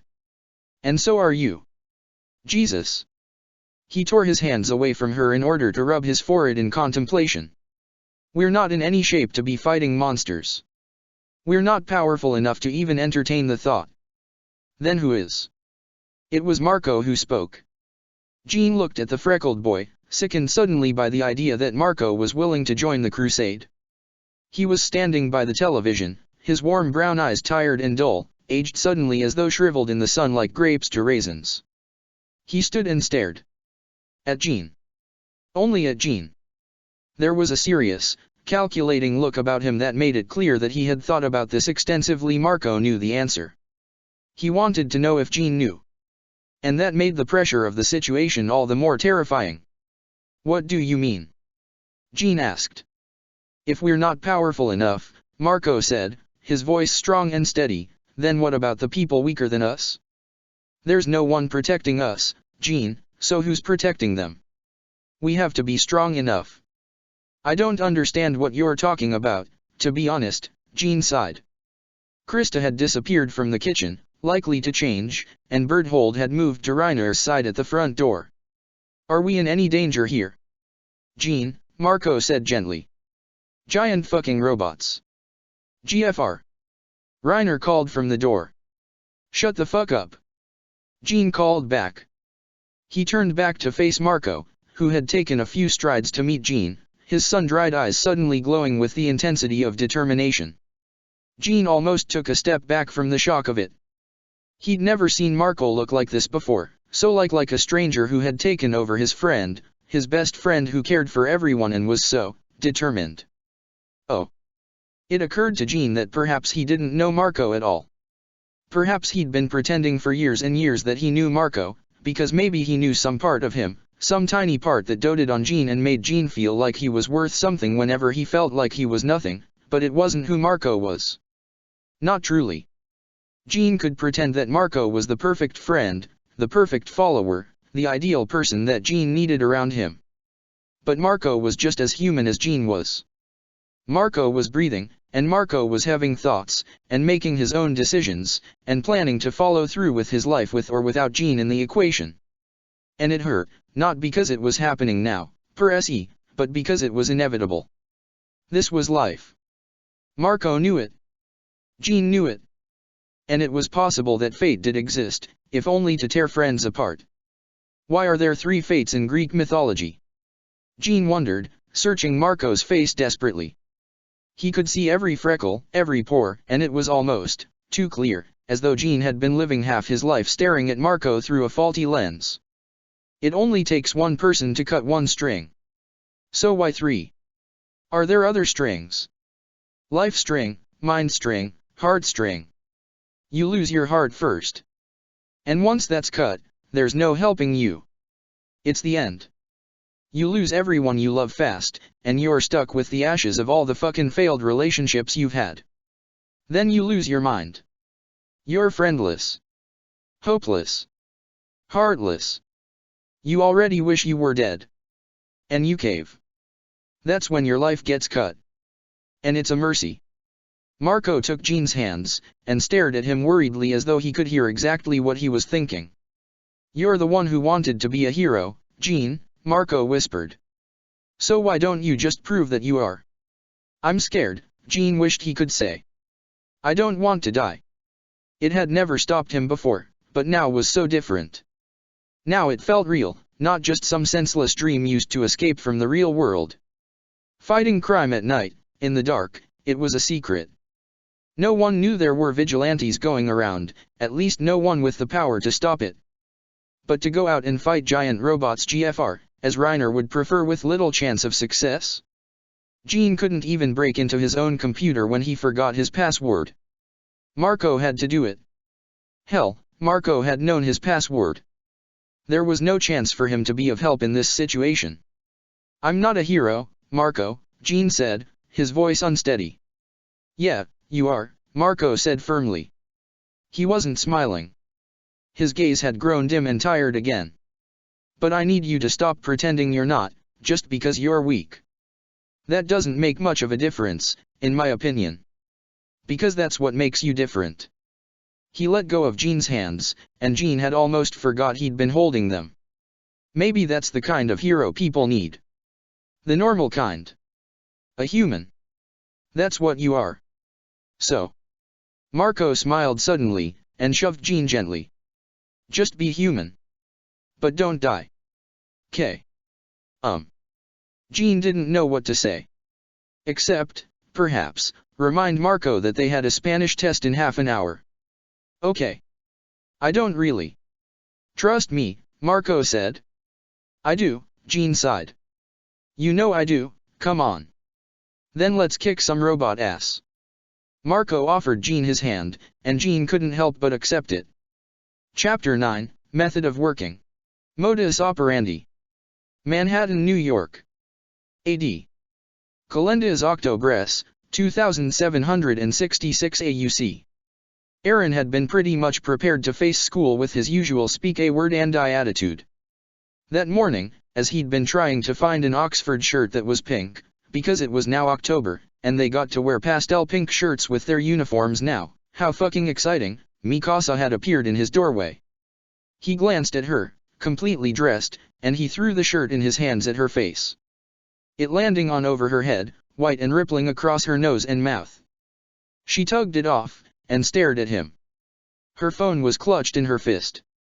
"What do you want?" Aaron asked, digging through his drawers, his anger spiking to the point where he almost tore the drawer out and tossed its contents onto the floor. But he'd rather not get a beat down from Levi. Mikasa sounded very distant. She looked almost uncomfortable, her eyes darting very fast from him to the hallway. He felt guilty for that. "What are you doing?" Aaron said, tearing a pale coral button-down shirt from his drawer. He cried out triumphantly. "Finding a fucking shirt.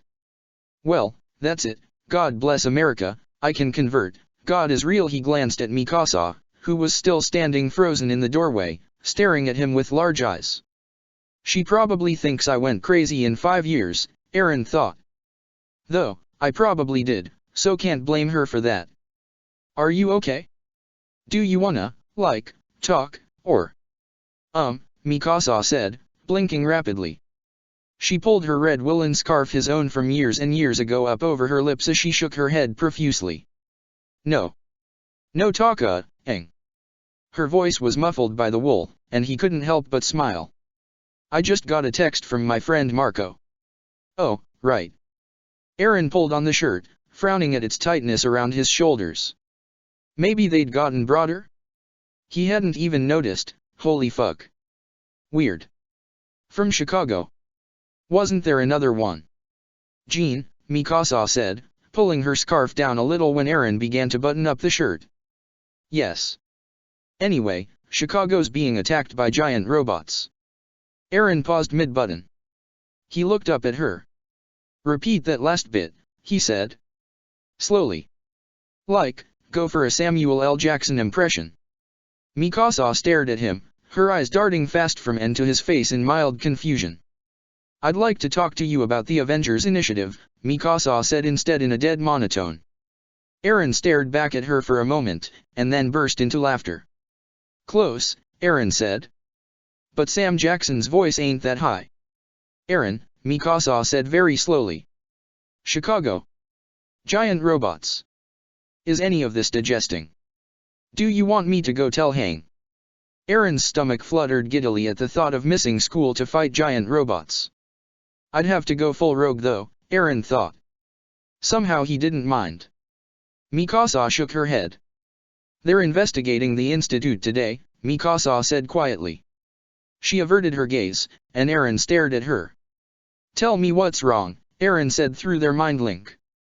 Armin, who obviously heard, said nothing in response. Did this Marco guy hurt you? I can. You're not beating up anyone who's not a giant robot, Mikasa informed him. And no. He didn't. I'm just worried, that's all. I don't know what they're going to find. Eren knew that feeling. Because his father was still out there somewhere. And that terrified and excited him. There was something in the enigmatic disappearance of Eren's father that troubled Eren, in the most delightful and daunting way. Because Eren knew that his father was responsible for a lot of things that Eren didn't understand. And he hoped that maybe meeting him again would clear up the mysteries. Maybe there was a reason they'd all been given these powers. Yeah, Eren said quietly. I get it, so, wait. He scratched the back of his neck, grimacing at the sensitive skin too fleshy and too soft and too easily torn and studying Mikasa's face. Mikasa didn't wear makeup, which didn't surprise Eren, but he noticed that she'd clipped her hair back from her eyes with a pair of twin red bobby pins. What exactly do you want to do, then? Mikasa shot a glance out into the hall, and then she stepped into Eren's room, shutting the door behind her. She stood for a moment, her body hunched awkwardly, as though she didn't know exactly how to stand or relax inside Eren's bedroom. Eren wondered what was making her so nervous, the robots, the institute, or the fact that she was alone in his bedroom. But that's dumb, because she knows me, and she's always alone with Levi, and she can beat me up easy, so she shouldn't be scared, Eren thought to himself. How many planes does Hang have? Mikasa asked urgently. 3, Eren answered immediately. He knew this because they'd taken him to JFK where she kept them, interestingly enough, and pointed them out to him. They've got the jet, and then 2 smaller planes. He was grinning now, and he whirled around, closed his drawer and dragging his duffel bag containing his rogue costume out from under his bed. The fastest one is one that Hang designed themselves. It's all flashy and bright colored, but it's pretty damn efficient in a pinch. Can you fly it? Mikasa asked, hugging her arms as she looked around Eren's room. He had a few trophies from baseball and soccer and a medal for excellence in biology from 8th grade, and Hang had been so pleased with it they'd framed it on his wall. He wasn't sure how he'd gotten the award, because he wasn't really good at science anymore. Eren said with a sharp laugh, no? I mean, Hang never let me learn how because of, the narcolepsy thing. Mikasa frowned. Eren could sense that irritated her, and it sort of irritated Eren too, but it wasn't something he could fight. It would be dangerous to have him in a cockpit. Not in the fun thrill-seeking way, either. In the way that would undoubtedly kill all his friends. So, he was a little thankful that he couldn't actually pilot anything. Armin, Mikasa called into the void that held the tethers of their linked minds. Armin answered with vague confusion. Yeah? Can you fly a plane? Mikasa asked, and Eren raised his eyebrows. He could practically feel Armin's shock from wherever he actually was in the apartment, and it shuddered through the mind link like the recoil of a gun. What? Armin's voice was sharp and startled. Mikasa, I can't even ride a bike. Mikasa exhaled sharply, her nostrils flaring as she glared up at the ceiling. She stood rigidly for a moment, and Eren began to transfer his rogue gear from his duffel bag to his backpack. Ask Annie, Mikasa said begrudgingly. Eren knelt beside his backpack, and he looked up suddenly. Hey, Mikasa, Eren said. Do you know how to ride a bike? No. Eren stared ahead of him for a moment. Their lives were fucking sad. Me neither, he admitted. He tucked his shirt into his belt, and snatched his tie from his bed. Why would Annie know how to fly a plane, anyhow? I don't know, Mikasa sighed. We don't know much about her. Maybe she can. There was a soft knock at the door. Mikasa opened it slowly, and Armin poked his head in. He said. Hey. So, why do we need a pilot, exactly? We have to get to Chicago, Eren said, tying up his tie. Though, I don't know how we're gonna even get past Levi, honestly. Armin stepped into the room, completely dressed in his uniform, gloves, and sweater on, and he stared at them curiously from behind his wire-framed glasses. Last week, Armin had failed his eye test. It had been the most satisfying moment of Aaron's life thus far to find that he had passed a test that Armin had failed. Armin had merely stared at Aaron glumly as he handed the pale yellow slip to Erwin that indicated Armin's need for ocular correction. Annie entered the room after Armin. She had her own clothes now, and modified the school uniform to suit her comfort. Her skirt was much shorter than Mikasa's, which was, admittedly, far longer than many of the other girls wore, but she wore a pair of visible knee-length leggings. She'd gotten in trouble for it her first day, but after she had managed to get a doctor's excuse saying she had a skin condition, she was allowed to wear them. She wore her scuffed pair of sneakers with her white knee-highs, and her heavy white sweatshirt over her school sweater. "I can take us," she said, her hands stuck in the pocket of her sweatshirt. She glanced at Armin, who was watching her curiously. She shrugged. "I stole a plane once." "That's fucking metal," Aaron said, impressed by the tiny blonde. She blinked at him, but said nothing in response. "Can I ask, why?" Armin said, studying Annie intently.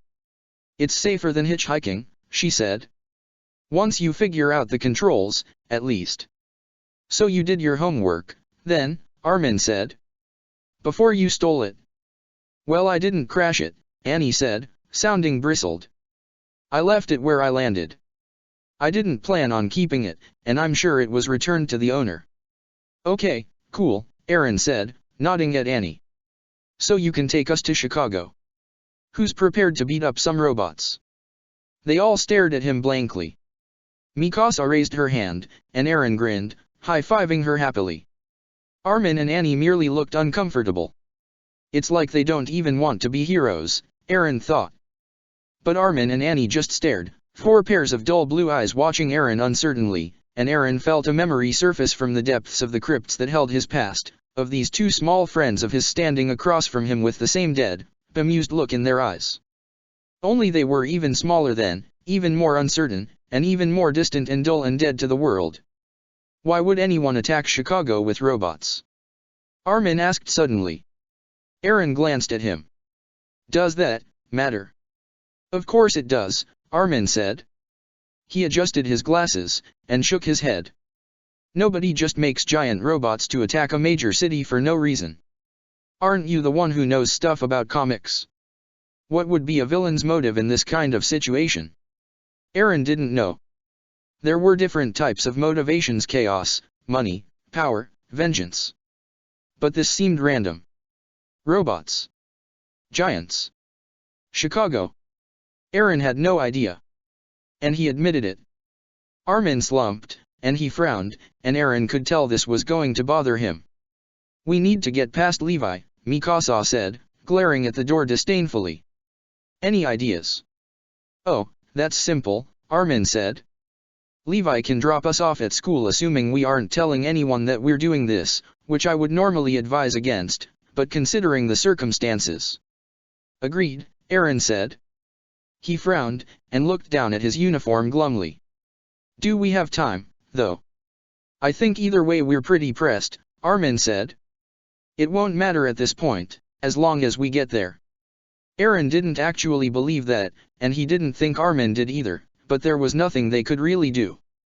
Mikasa glanced at her phone, and Annie looked around Aaron's room with vague curiosity flickering in her eyes, and Armin seemed to be thinking, his eyes distant.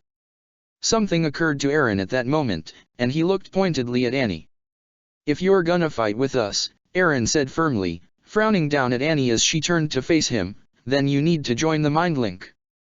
She stared at him with her tired, vacant eyes, and he felt like kicking himself. Armin flinched as though someone had dug their heel into his foot. "But I can't." Armin gasped, his eyes flickering to Annie's face. She kept staring at Aaron, and her vacant gaze narrowed into a chilly fury. "She has a wall up, remember?" "Aaron's right," Mikasa said, raising her chin high at Armin. "Annie can't cooperate with us if we're not communicating with her. If we're relying on the link, she needs to be part of it." Aaron could tell this did not make Mikasa happy, but it was truly their best option. "I know," Armin said softly. But I can't just break the wall. Take it down, Annie, Aaron said. The tiny girl averted her gaze, as though his words were making her uncomfortable. Please, we need to be able to talk to you. Then talk, Annie said, her eyes flashing to Aaron's face. Your larynx hasn't been damaged. You don't need to rely on mental communication. It's more convenient, Mikasa said. And tactically a better option. Annie stiffened. Tactically. That was the word that had caught her attention. Because it was certainly correct out in the field, in the middle of a battle, a telepathic link could be the only thing that could save them. Annie needed to be in on that, or else she'd be dead weight. She pressed her lips together very thinly, and then turned to face Armin. She watched his face, her eyes flickering very fast, and she exhaled sharply. She shook her head, as though she could not believe that they had roped her into this, and then she grabbed Armin's wrist. In response, Armin nearly fell backwards in surprise, looking confused and alarmed and a little frightened as she pulled at his navy blue glove with her own pale blue fingers. He tore his hand from her, and for a moment Aaron thought he was about to shove her, his eyes growing wide with shock and anger. What are you doing? He gasped, taking a cautious step back as she reached for his hand again. You want in my head, Annie said, catching Armin's gloved fingers with her own, don't you? Not particularly, Armin admitted, glancing at Aaron sharply. I mean, yes, tactically it's a good decision for all of us to be connected, and yes, it's more convenient that way, but I'm personally against prying into your... Then don't pry, Annie said, tugging the rayon fabric from his bony hand. The glove slid away from Armin's milk-white knuckles, and Aaron could tell that Annie wasn't nearly as confident with this idea as she was trying to play. She hesitated as she looked at Armin's bare hand in her gloved one, as though she was unable to bear her own skin. You can't actually want to touch me, Armin said softly, disbelief causing his voice to crack miserably. I don't, Annie replied. Armin smiled then, and it was a bitter one. Then why exactly are you trying? He asked, watching as Annie finally pulled at the tips of her right glove. It's not a pleasant experience. Aaron and Mikasa are the exception. He eyed her bare hand, a pale wrist connected to a sallow hand connected to onyx fingers that danced with a brilliant gleam in the rays of morning sunlight filtering through Aaron's window. It hurts. I know, Annie said. She held up her blackened fingertips, and Aaron could see the cracks of her skin, her fingerprints carved into her frozen, ice-encrusted flesh as though with a thin, precise blade. I get it. I can't control my power either, Aaron could almost hear her say. It was written in the way her eyes dropped, and her fingers drooped, and her lips drew downwards into an apprehensive frown. I hate you too, Armin informed them. A lot. What if it doesn't work? Then we tried? Aaron tilted his head. Sorry, dude. I'm going to sever the connection, Armin told them, turning to face Annie. She'd frozen up upon realizing that she really had to touch Armin, it seemed, and her hand was continuing to droop in midair as he cautiously raised his own. You guys don't need to feel this. And just like that, Mikasa and Aaron were separated from Armin, and from each other. That feeling by itself was a little crippling, the sensation of having an anvil dropped onto a limb. The limb is still there, probably, but there was a crushing sensation and a little bit of empty pain that drummed itself into existence very slowly.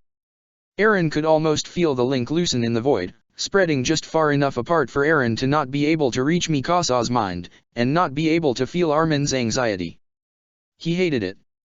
It was like being forced away from them all over again. Ready? Armin asked Annie carefully, offering out his hand in the kind of way that suggested he was trying very hard not to take several steps back. Aaron could see his fingers trembling. Yeah. Annie lifted her own hand, half-frozen, crystallized fingers in a white fleshy palm. She moved it very slowly, and Aaron watched with great curiosity as the tips of her blackened fingers brushed Armin's pallid ones. Both blondes jerked visibly in shock, their bodies buckling as Annie choked on a gasp, and Armin gave a sharp, terrible shout of pain. Aaron couldn't understand why. Why it was so painful for Armin to touch anyone, not just Annie, but anyone. Why it had never bothered him when he'd been younger, but now Armin was just hypersensitive to everyone except Aaron and Mikasa and Erwin. Why were Armin's powers such a strain? when even Aaron's powers could be put under control through medication and routine checks. Their hands flew apart. They had barely been touching in the first place, and both Annie and Armin took instinctual steps away from each other. Armin was cradling his hand to his chest, while Annie was staring at her own with a dazed, vague horror. Aaron saw that she was hunched, rigid in a way that Annie normally was not, as though the experience had left her emotionally rattled. "Sorry," Annie mumbled. She turned away from Armin before handing him back his glove. It's fine," Armin stammered. He'd closed his eyes, and Aaron could tell he was in pain very suddenly by the sound of his voice. Aaron marched up to him, and grabbed him by his forearm, pulling his hand away from his chest. "I'm fine, Aaron." The tips of his fingers were white. Not the milky, fleshy white that they were supposed to be, no. Armin's fingers were frosted over in a layer of ice, crystals lacing the grooves of his flesh, miniature snowflakes gathering in the crease of his knuckles. It suddenly made sense to Aaron why Annie wore gloves as often as she did. He'd suspected right that Annie had very little control over her power. It manifested through her flesh, though the pores of her skin, and through her very blood. Ice was inside her, and it wanted out so badly that it was freezing her entire body, and anyone else's that got too close. The frost that clung to Armin's skin was already melting, but the fact remained that Annie had unintentionally done it just by brushing her fingers to his. An innocent act. And Armin slipped his glove back on, and he bent his fingers back and forth carefully. Aaron felt the familiar brush of Armin's mind as he reassembled the connection like a weaver at a loom. He felt Mikasa's presence return, and suddenly there was another string stretching between Aaron's mind and another. Annie felt like something distant that he could see, but not touch or feel. She was simply there, like a cloud, or a mountain in the distance. "Okay," Armin said. "Are we all online, then?" "Yep," Aaron said. He returned to his backpack, and grabbed his sweater vest. "Yeah," said Mikasa. She was watching Annie with a frown. "I guess," Annie said. Even her voice was distant, like an old song tuning in and out rapidly on a phonograph, scratching the walls of Aaron's mind as it struck the chords that connected the four of them mentally. "Okay." Armin's eyes looked tired behind the lenses of his glasses, and he sighed. "Let's get started." It wasn't hard to trick Levi. Not when they were all linked mentally, and pretty much already prepared for any inquisitions about their behavior. Levi was thankfully uninterested in their silence, and kicked them out just like he did every morning. They went without a word, and waited until he was gone to leave school property. They walked down the street, bags over their shoulders, uniforms still on, and they mentally discussed how they'd go about taking down a giant robot. They got to JFK pretty quickly, all things considering. Security did not stop them, because they could not see them, and Aaron found Hank's planes where they had been the last time Hank had took him there. The jet was already gone. They were in the clear. Armin looked a little sick as they sat in the plane, preparing for takeoff. Aaron stared at him, and he wondered if he was afraid of planes, or something. Aaron grimaced as Armin looked at him with a certain degree of shock glimmering in his large blue eyes behind the thin frames of his glasses. He was sitting in his seat, his feet up as he embraced his knees. He looked like a child. "I'm fine, Aaron," Armin said. "You look sorta pukey," Aaron said, trying to sound gentle in their heads. Instead he sounded brutally sharp and accusing. "I have a headache," Armin admitted. "But that's not really a big deal. My powers give me headaches all the time." "I have Motrin," Mikasa said, pulling her gray backpack into her lap. She retrieved a pale white box, a first aid kit, and pried it open. She fished a tiny bottle from it, and offered it out to Armin, who took it gratefully. "I don't have any water, though." Armin had already popped off the cap and shaken 3 bright orange capsules into his palm, throwing them back into his mouth. His Adam's apple bobbed as he swallowed thickly, clicking the cap back into place. Mikasa studied him with a furrowed brow, while Aaron simply sat and frowned. "Do you take drugs a lot?" Aaron asked. "'Cause I can't even swallow one pill without a glass of milk." "I told you," Armin said, sounding self-conscious as he turned his attention out the window. "I get headaches a lot." Aaron shrugged. He saw Annie watching them from the corner of her eye, her hands at the controls, and he saw that she looked almost nervous. You think you can handle this, Annie? Aaron asked. Just hold on, Annie responded, turning her face away from them. That didn't reassure Aaron any. In fact, it made him a little worried. But the takeoff went smoothly, and they were in the air before they knew it. Aaron's concern faded very fast, and he began wondering aloud what Annie's moniker could be. Do I need one? Annie's knuckles were white as she stared ahead of her, her tired eyes searching the clouds. Of course you do, Aaron said. Don't you want to be a hero? I don't see why I need to change my name. Annie's voice was dull and bored, and she shrugged meagerly. You're not changing it, Aaron sighed. You're protecting it.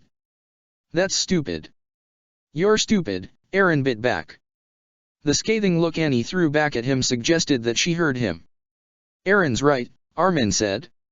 It's better not to use our names. We could get into a lot of trouble if anyone found out who we really are. Annie decided not to respond. It was like this constantly nowadays, getting Annie to talk only for her to clamp up just when the conversation was going somewhere. It was disheartening, because Aaron wanted to know Annie better, but she just didn't seem to want to be known. Aaron wasn't one to usually give a fuck when a person didn't want to talk, that was their business. But Annie was reclosed enough to make anyone antsy. How about Lionheart? Aaron offered. Annie's shoulders squared, her entire body going rigid as though he'd pinched her waist to make her jump.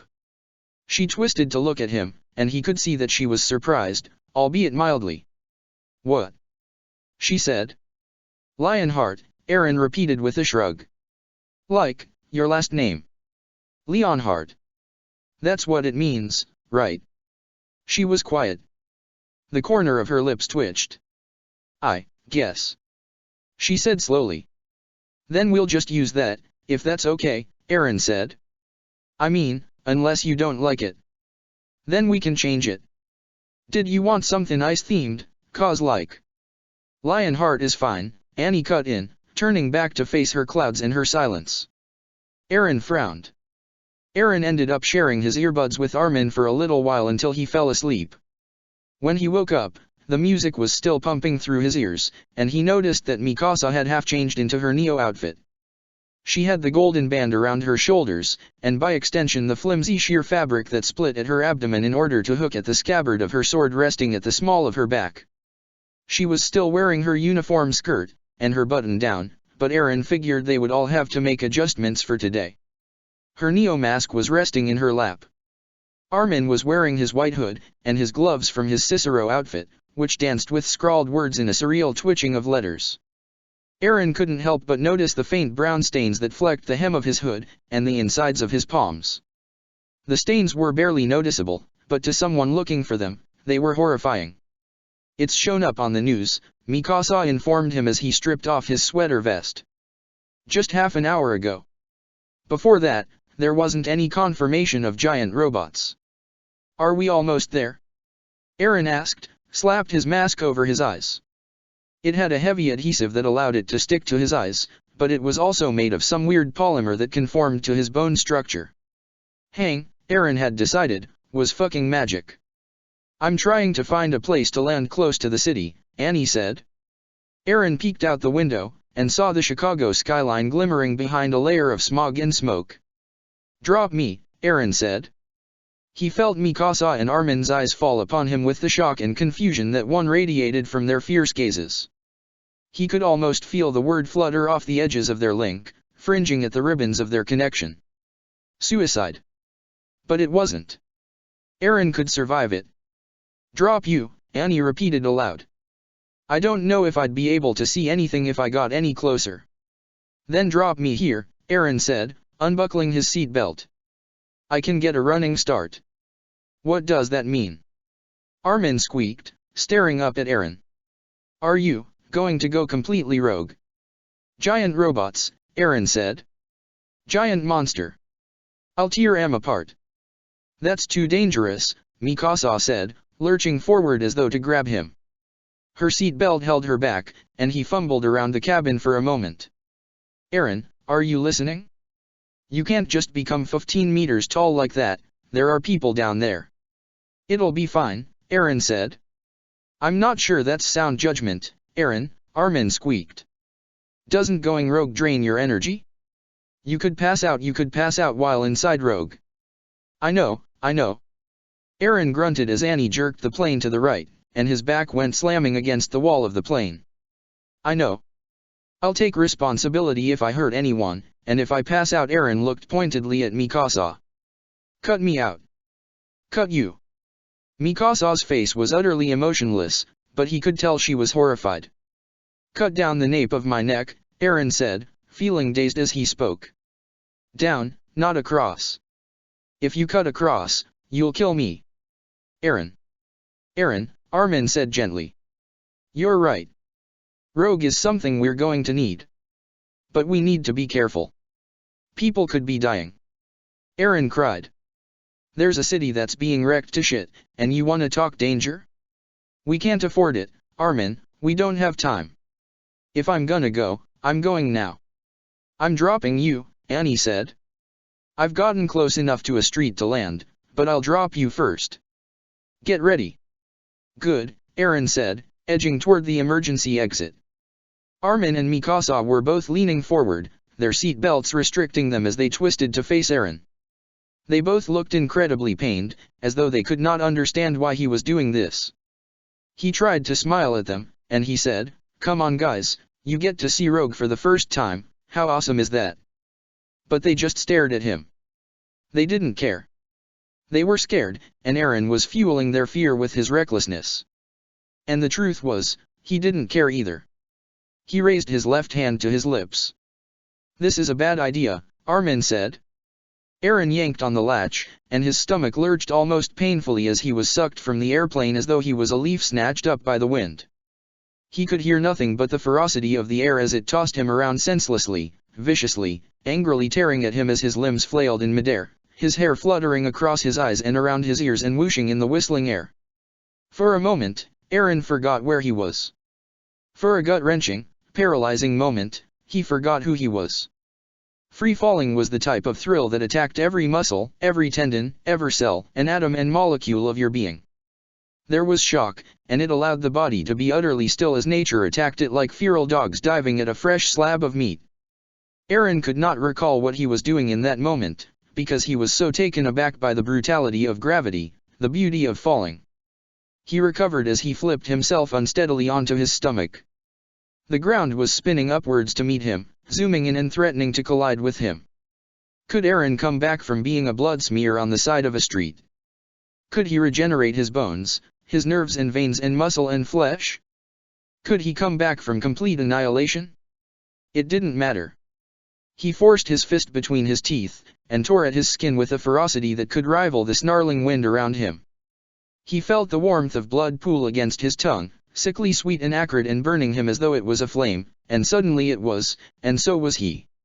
His body was engulfed in fire, and he felt it spike through him with the fleeting intensity of lightning. He could almost taste the electricity as it bound him to threads of new flesh and veins, pinning him into a position of crucifixion, and sending him aloft upon a mountain of muscle and bone. Veins and nerves protruded from his pores, and he felt it tear at him until it became him. He became it. He was unusually tuned into his sense as his massive legs crashed into the asphalt of a tiny street, crunching the road beneath colossal toes. He blinked rapidly, seeing through glimmering eyes that reflected sunlight like satellite dishes, and he straightened his limbs, too big and too cumbersome, and he tilted his head toward the sky. His acute senses were alerting him to something. His gaping nostrils flared as the scent hit his nose. Burning. Burning metal. His pointed ears twitched. There was a grinding sound close by. Grinding, shuddering, an engine failing. Screaming. Voices ricocheting in his brain, which was too tiny for such a massive being. Aaron, help us. His instincts forced his hand as he leapt up, his body stretching forward as he cupped his giant hands, nearly stumbling as a busted toy plane fell into his grasp.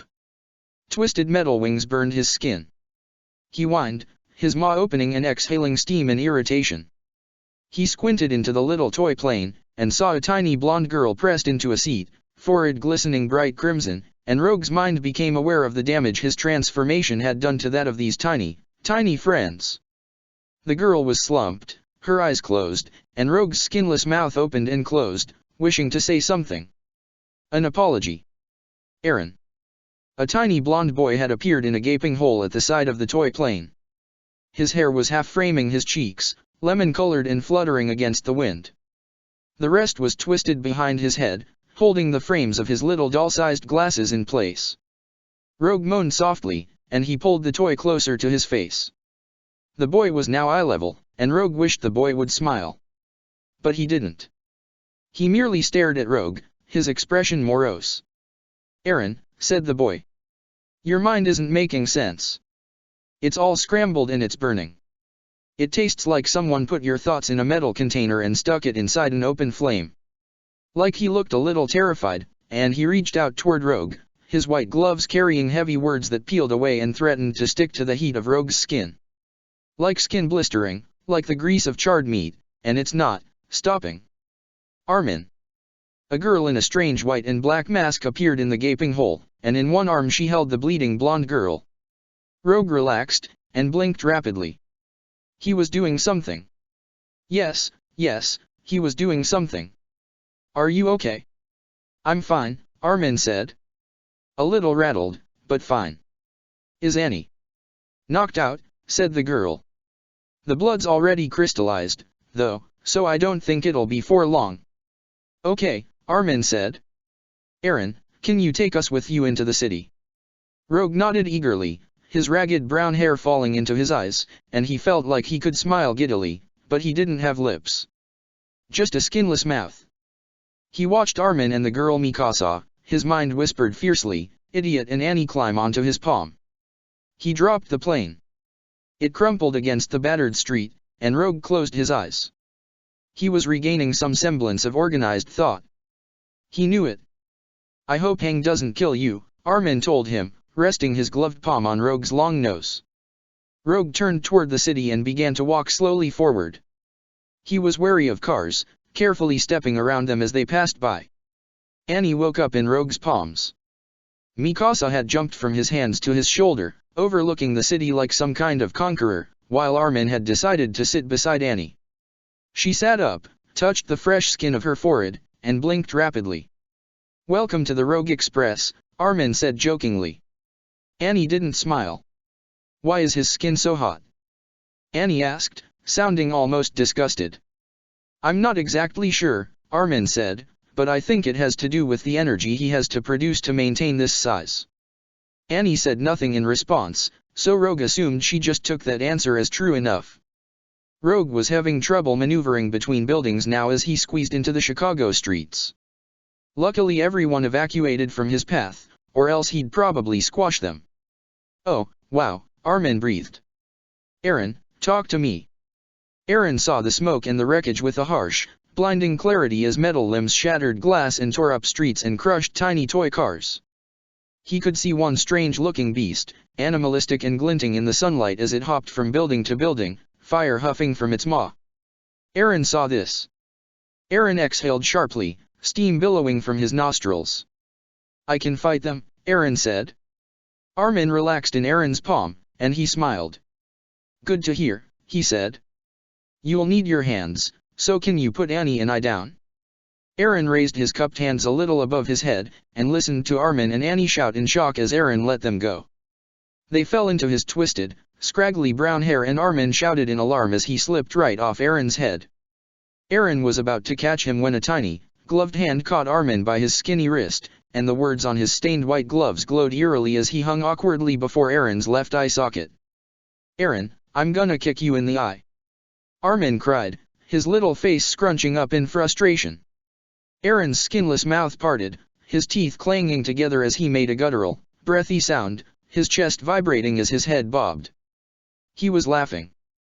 Armin's boot caught Aaron's long, flat nose, and gained enough traction to steady himself. He was pulled onto Aaron's head, and he sat for a moment in a nest of gnarled brown hair, breathless and heaving. That robot, Armin said. It's extremely advanced. Look at the way it's moving, it's so precise. It's destructive, yes, but not volatile. It's almost self-aware of what it's doing, like it's intelligent, Annie completed for him. I'm not saying it's artificial intelligence, Armin said as Aaron continued to approach the mess the robots had made in the central roads of Chicago. I can't know that for sure, of course, but there's definitely something deliberate about its movements. If someone is controlling it, they're doing it to show off their power. Does it matter? Mikasa asked, rolling up the thin, pale sleeves of her uniform shirt. Her intricately carved ivory and ebony mask of a Neo-Guardian was gleaming in the morning sunlight. She was standing on Aaron's shoulder, balanced perfectly in preparation for whatever fight that would ensue. Either way, it'll end up in a scrap heap. Why the hell should it matter if it's smart or not? Because, Mikasa, Armin said.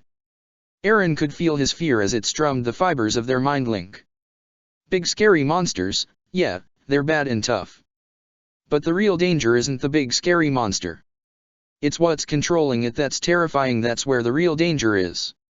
And if the big scary monster ends up being the intelligent one, then we need to be really, really careful where we tread. Because there's too much power in strength, and too much strength in knowledge, and too much knowledge in power. Do you see what I'm saying? I think so, Mikasa said. But I don't get it. It doesn't look intelligent at all to me. It's avoiding casualties, Armin said. All this destruction is superficial. It's not attacking civilians, look. It jumped right over that woman there. Aaron didn't really care if it wasn't hurting people. It needed to fucking die. So Aaron started forward, his body coiling with tension as he reached out and snatched the dancing robot from its perch on the side of a skyscraper. It looked at him with glassy black eyes. It opened its mouth, metal claws drawing across the firm muscle of Rogue's arms, and it coughed a ball of fire into Aaron's eyes. He screamed in shock, letting go of the giant robot, which was all bulky limbs, and large teeth, and flames, and eyes, and it was so human, and so monstrous, and so animalistic, all at the same time. And it was artificial. Aaron had to remind himself of that. It wasn't alive. It couldn't die. It just could be destroyed. Aaron! Mikasa cried, though Aaron couldn't tell if it was in their heads or aloud. There was fire in his eyes. He thought he might be crying, but it could just be the ashes of his eyelids. He felt her jump from his shoulder, though he could not see her, for his eyes were all black and red and light and flashing colors that he could not fathom, for he was locked inside a burning mess of flesh and bone and nerves clinging to his skinny frame. He heard Mikasa shouting, and he heard the sound of metal crunching, sound waves thundering upon the impact of her bones against a metal shell. And flames were crackling, and people were screaming, and suddenly Aaron was Rogue again, completely unsure of what was going on around him. He toppled onto his back, and he shook the world around him just because he could. Aaron, Armin said, Aaron. What the fuck are you doing? He lay on his back, the busted road digging into his sides, and he began to cry. Fire and ash clung to his eyelashes, his eyelids, and he cried gray tears, thick and soupy and angry. He clawed at his eyes, and screamed, because he was so fucking angry, and he wanted it all to go away. Aaron, his father had whispered, wiping the ash and gray paste tears that clung to his round, chubby cheeks. Aaron, what happened? Why do you care? Aaron had thought, his lips parted in dull shock. You weren't there. You're never there. You ran away from us, like you always do. And look at you. And look at me. I couldn't save her. I couldn't fucking save her. I couldn't save her, Aaron had whispered back numbly. His entire body began to shake. The sound of metal filled his ears, and fire burned his eyes. Tears spilled onto his cheeks, hot, and residual of ash and misery. He stared at his father's face, swimming in the chilly depths of his memory, sad and pitying, always trying to help but at a distance, as though he'd catch some terrible disease by merely touching Aaron's decaying, angry, shaky body. Before this moment, Aaron could barely recall the last time his father had smiled at him, let alone condescended to touch him. I couldn't do it, I tried, but I couldn't move, I couldn't. This isn't your fault, Aaron, his father had murmured, smoothing back his hair. If you had gone back in to save her, you would have died too, don't you see? I should have, then. Aaron had cried, his voice breaking into an agonized, breathy sob. I should just die, already. Aaron. The voice was not his father's. It was softer, higher, warmer. But his father had spoken, his brow knitted in that awful, pitying way of his. You know it, Aaron had gasped, wanting nothing more than to shove his father away. You know that it should have been me, and I bet you hate me for it, right? I hate me for it. I hate being weak, and I hate that I couldn't save her. Why the fuck couldn't I save her? Aaron. He slammed his hands down on his knees, and the sound of metal snapping made him aware of his humanity. Aaron Yeager looked up at his father, and he jumped to his feet. He swayed, and he stared with flames in his eyes and metal grinding feebly, and his nostrils flared in rage. I don't wanna be weak, Aaron said, his voice as shaky as his knees. I ain't gonna lay down and take it no more. You've gotta make me strong. His father's eyes were suddenly no longer pitying. They were scared. Terrified. Aaron was glad. He wanted his father to be scared of him, scared of what he could be capable of. Aaron. His father had whispered. He was pleading with his voice, with that single word, with a name that he could not control. Make me strong, Aaron had demanded, his lips trembling, his eyes red and puffy from the smoke and the fury and the crushing, paralyzing pain of knowing he was now alone, and his father would never be able to understand him the way his mother had. Make me strong, like you said you'd do for Armin. Did Armin tell you that? His father had asked. No, Aaron had said with graceless bitterness. Armin thinks you're gonna kill him. He says it all the time, you know, that he's gonna die in here, gonna die, and you just don't care, do you, that's what everyone thinks of you, as the blessed damn Grim Reaper, 'cause that's your shtick, ain't it? You just take people, and make them think you're gonna save them, but they know better. Aaron's face was glistening, but there were no tears now. Only fire. Only rage. If you can't make me strong, then get away from me. I don't wanna ever see you again. Aaron. Go. Aaron shoved his father, but ended up falling flat on his back. And he lay there, shuddering, the ashes of his former house kissing his cheeks, and he stared up at the stars that could not be seen through the layers of smoke that had caused the heavens to go filmy and dark. And he lifted his chin to them, a mocking salute, his trembling lips parting and his blackened teeth baring. And he screamed. Aaron. Armin was pounding a fist into his large forehead, and Aaron was still screaming, 7 years later, and he was still struggling to get to his feet. Get up. Aaron, you. Armin's voice was strained, and Aaron wondered if this was the same battered boy from his memory. Fuck. You stupid big, dumb ug. Armin's palm slammed down upon Aaron's brow. I can't even be articulate when I talk to you, you're so dumb. Get up. His words were funny. Aaron chuckled, and his entire body vibrating with the sound. Armin froze, and he straightened up, sitting upon Aaron's nose and blinking rapidly. Aaron poked him gently with one giant finger, and the boy squeaked. Shut up, you're the dumb one, Aaron thought. He wished he could smile. Dummy. Armin managed a strangled laugh, though it sounded forced. Your head, Armin said, is not even remotely okay, Aaron. I can't even begin to figure out what's going on inside it. Okay, Aaron said. Nothing important, I don't think. Just daddy stuff, nothing exciting. At least, he didn't think it was. He could remember that he'd been thinking about his father, and about his mother's death, but it was all pretty hazy. Armin stood up, and he jumped down from Aaron's face and onto his chest as he struggled to raise himself. All around him, there was chaos. Aaron saw Mikasa standing beside a bulky man, blonde-haired and brutish. But he was grinning, and he nodded to her, grabbing her by the arm and swinging her off the ground and around until her momentum was enough to sail her high enough in the air to catch that goddamn fire-breathing robot of hell. She did, of course, and Aaron watched her punch a nice dent into the side of its hunched abdomen. Annie was standing beside a very tall boy, her neck craned up at another giant robot, this one looking strangely feminine in form. And then Annie ran forward, and Aaron saw pillars of ice rise beneath her feet with every stride she took. Armin slipped off of Aaron and onto the road, standing there for a moment and looking around him in awe. The destruction was massive. It was like any popcorn flick Aaron had ever seen, complete with the giant fucking robots and the burning, overturned cars, and holy fuck, this was shitty. What was even happening right now, like?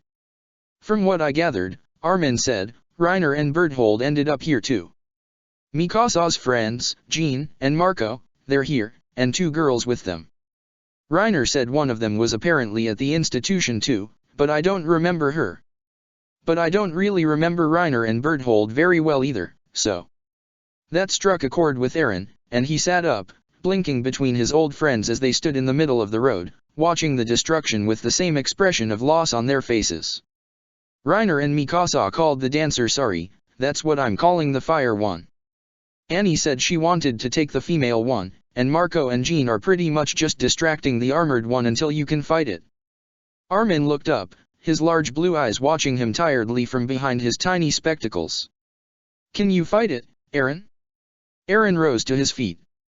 Instead of responding, he opened up his mouth, skinless and terrible, and he roared with all the fury and all the inexplicable misery that had surfaced from his past.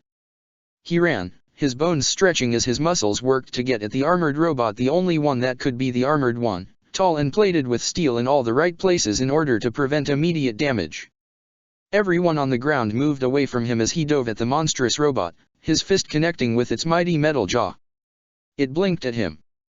Eren couldn't tell if it did that with a hint of intelligence, with a spark of humor, or if it just blinked because it was in its circuitry to blink.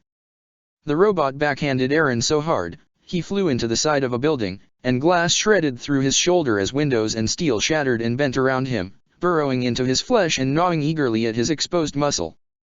Eren roared again, his head flying back, and he kicked the robot away, sending it staggering into the building across the street.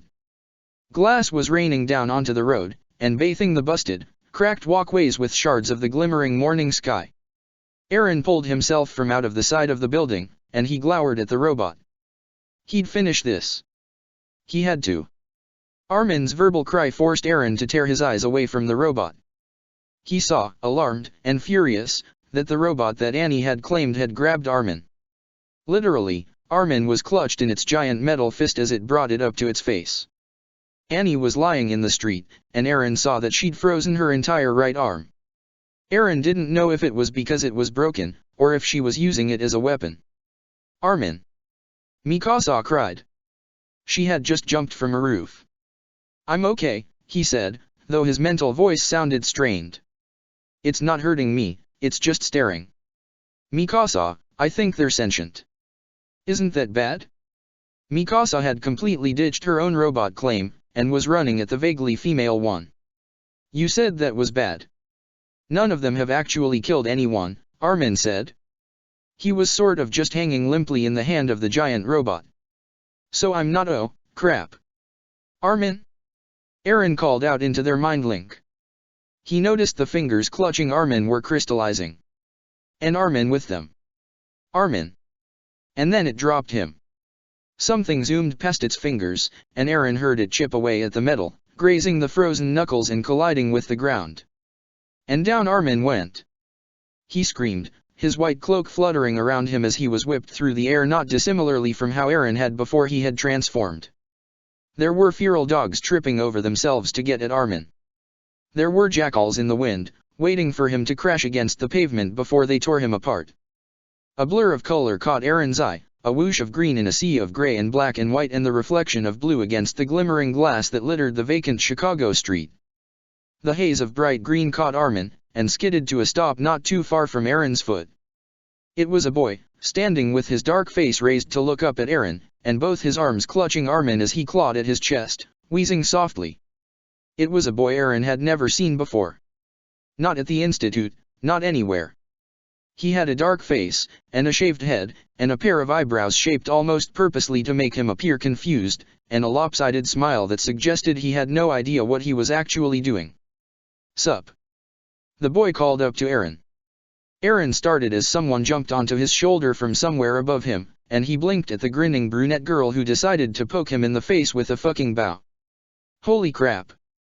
Crowed the girl. You're rogue. Chapter 10, To not go forward is to go backward.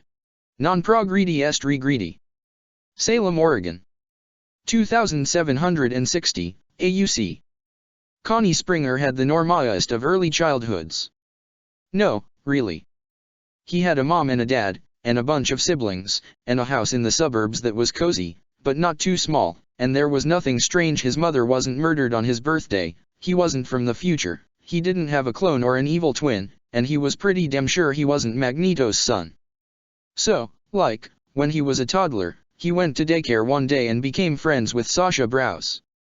He couldn't remember how. He couldn't remember if it was before or after she'd stolen his Cracker Jacks box and guzzled the entirety of it, leaving only the toy.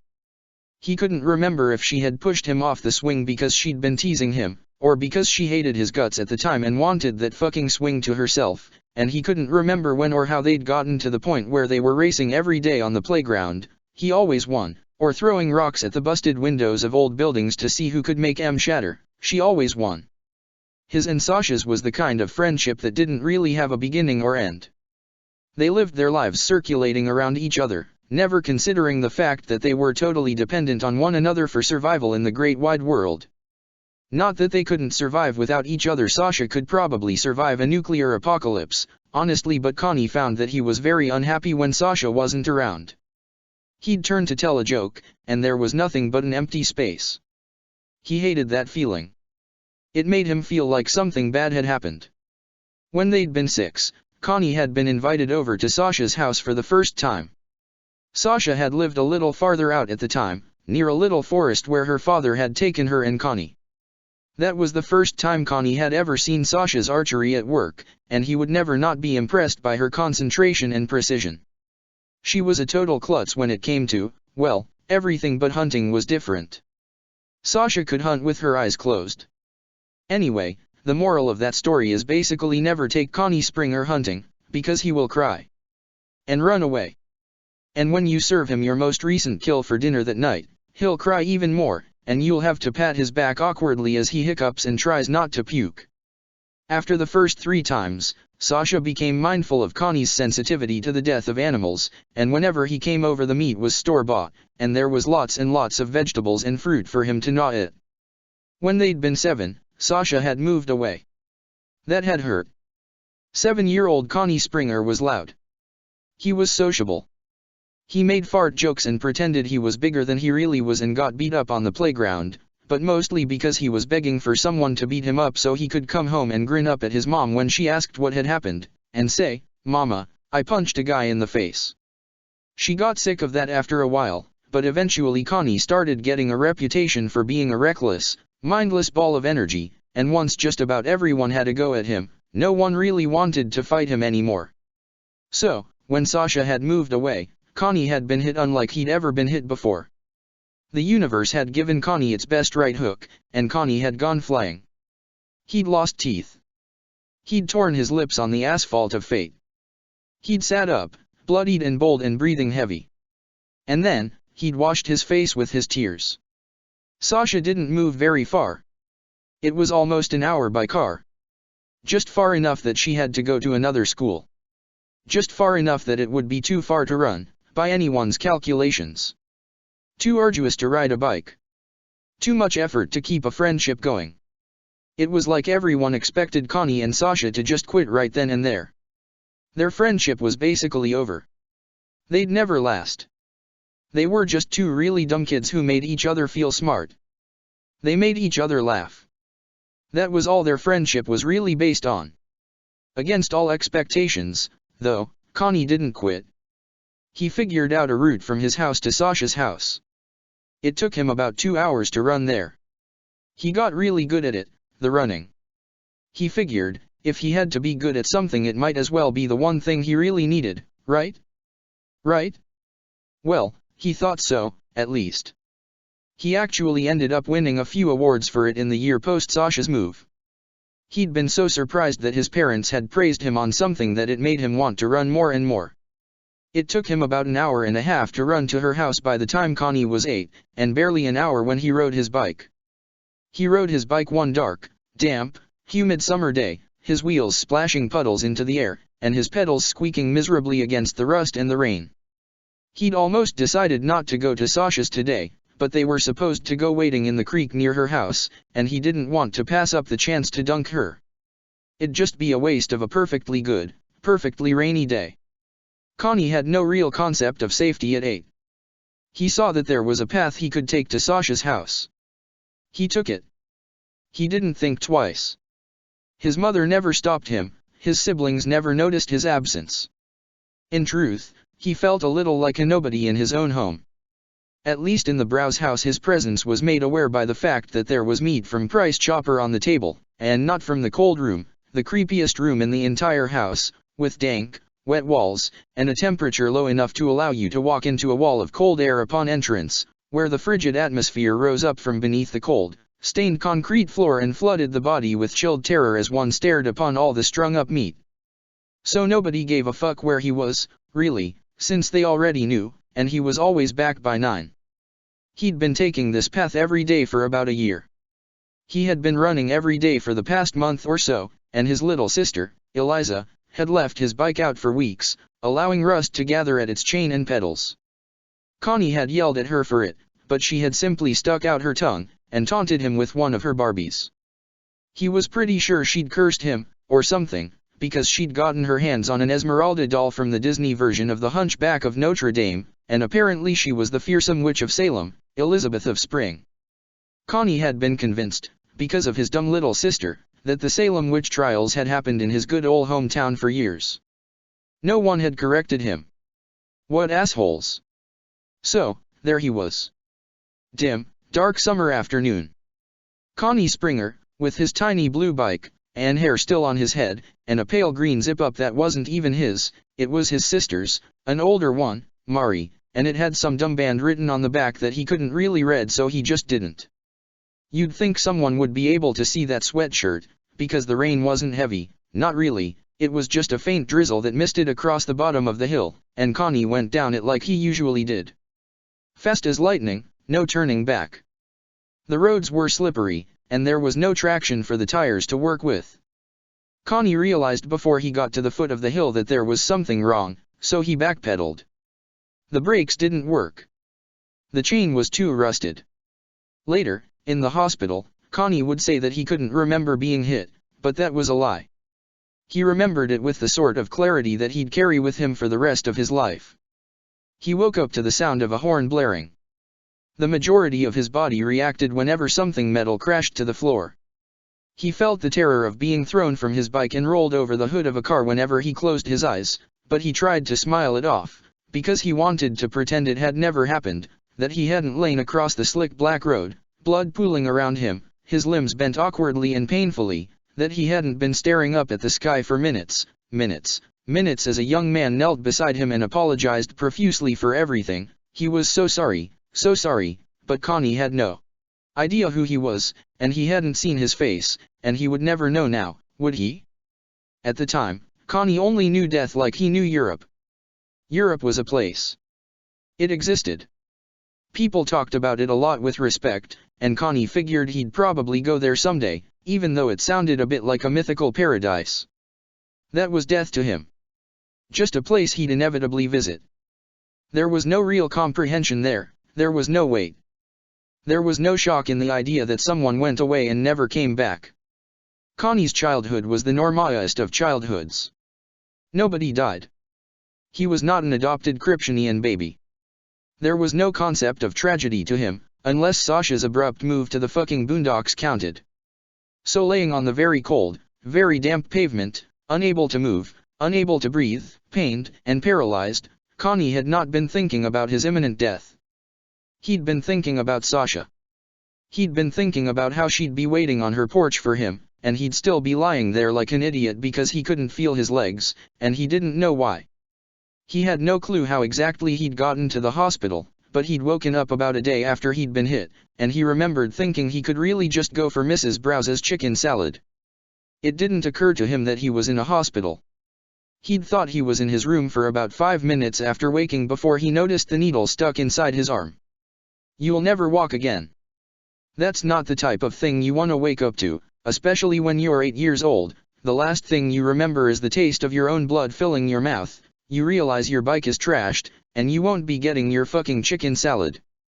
Luckily Sasha had come bearing food, and she'd only eaten a quarter of it. It meant a lot, actually, coming from Sasha.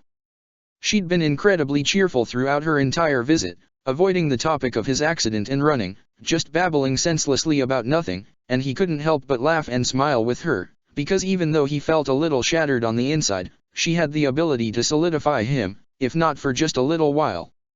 The funny thing about being crippled was that suddenly everyone was acutely aware of your presence. Connie Springer, who had been utterly invisible previous to the accident, was suddenly being watched wherever he went. He felt their eyes on his back, felt them with their pity and their caution, as though he was some poor, suffering animal left on the side of the road that they didn't want to approach, but couldn't look away from. Everyone handled him as though he was something fragile, something tender and teetering on the edge of complete destruction. His parents talked to him as though he was 4 years younger than he really was. Marigold avoided him, and once when he'd tried to give her back the green sweater he'd stolen from her that day, she'd gotten very upset. "Why would I want it now?" she asked with her dark face pinched in disgust. "Or, possibly pain. It's all dirty. See, there's mud all over it." Connie sat in his wheelchair, green zip up in his lap, and he looked down at it. He knew it wasn't mud. Marigold was 10, and because she was the oldest she thought she knew everything, and she could do anything, and it really pissed Connie off because she was only 2 years older than him, and she wasn't any better at anything, really, except being a royal winner. She looked a little like Connie, with her round, dark face and acutely turned-up eyebrows. But her nose was rather pointy, while Connie's was round like a button, and she had a trace of freckles along the bridge of her nose. "Well, I don't want it," Connie said. "Take it back." "No," Mari said, taking a step back as he rolled into her room. "What are you doing? Get out." "No," Connie said, his arms aching from the strain of pushing himself around everywhere. The lady at the clinic told him it'd get easier, but he thought she was lying. "Take it." "I don't want to look at it." "Well, neither do I," Mari shouted, her dark eyes flying wide. It's gross, okay, just get out of here." "What do you want me to do?" Connie said thickly, his tiny fingers resting against the wheels of his chair. "Just throw it away." "Yeah, actually," Mari said, whirling away from him and flopping onto her bed. She shared a room with Eliza, so the area was very cramped, and there was very little space for Connie to maneuver his chair around. It was a problem, he noticed, that he would find everywhere. There were no wheelchair-friendly places. Only haphazard attempts to be inclusive. "Chuck it." "I don't want it." "You don't want it, God, Connie, why did you even keep it in the first place?" "I thought you'd want it back," Connie said, his voice rising in frustration. "Well, oops, then, sorry I tried to be nice." "Just get out," Mari said. "Why are you being so weird?" Connie asked. His eyes were wide, and he watched his sister lay on her bed, her dark legs dangling off the sides, and her chin tilted toward the ceiling. "I'm not even bothering you." "Yeah, you are," Mari said, bolting up straight. "'Cause you won't leave me alone. Just leave." "Are you mad that I got blood and stuff on your shirt?" Connie asked. He saw his sister freeze, her eyebrows shooting upward and her mouth dropping open. She looked as though someone had slapped her hard across the cheek, and Connie kinda wished he'd done it himself, because she was being a terror to deal with today. "Connie!" Mari shouted, as though he'd uttered some foul curse. He sunk back into his chair, his eyes widening in disbelief. "What?" He rolled closer to her bed, and she jumped to her feet. "What is it? Why are you acting so stupid?" "Get out," Mari said, her arm jutting out toward the door. "Jesus, Connie, you're so annoying. And you're stupid," Connie cried. He plucked the stained green sweater from his lap and hurled it as hard as he could at her. It landed on her head, and she cried out in alarm, stumbling backwards as she tore it from her face and shrieked, flicking it away from her as though it'd give her cooties. Connie tried to turn himself around, but he couldn't move the wheels right, and he looked up fearfully as Mari marched up to him, fury clear in her face as she grabbed hold of the handles of his wheelchair. "I'm so sick of you," Mari hissed under her breath. Her voice was shaking as she jerked his chair forcefully, and he yelped, clutching the sides of it desperately. She moved him outside the door with too much of her strength, and he went sliding down the hall a few feet before being spilled out of his seat. She'd already slammed the door, and Connie's lip trembled pitifully as he rolled himself onto his stomach. After a few minutes of struggling, and listening to the quiet sound of sobbing from behind Marigold's door, his father found him on the floor. "I fell off," Connie lied thickly, his throat aching from unshed tears. Eliza and Mark were the only people in the house who didn't treat him any differently. Mark was only 4, so he didn't really understand what was going on, but Connie noticed that he liked to spin the wheels on the wheelchair, so sometimes Connie would roll up to him and let the toddler make soft vroom vroom noises as he flicked at the wheels that were just about his size. Eliza was an equally good sport about it, taking to moving aside the furniture in the living room so she could push Connie around and around and around until they both got dizzy.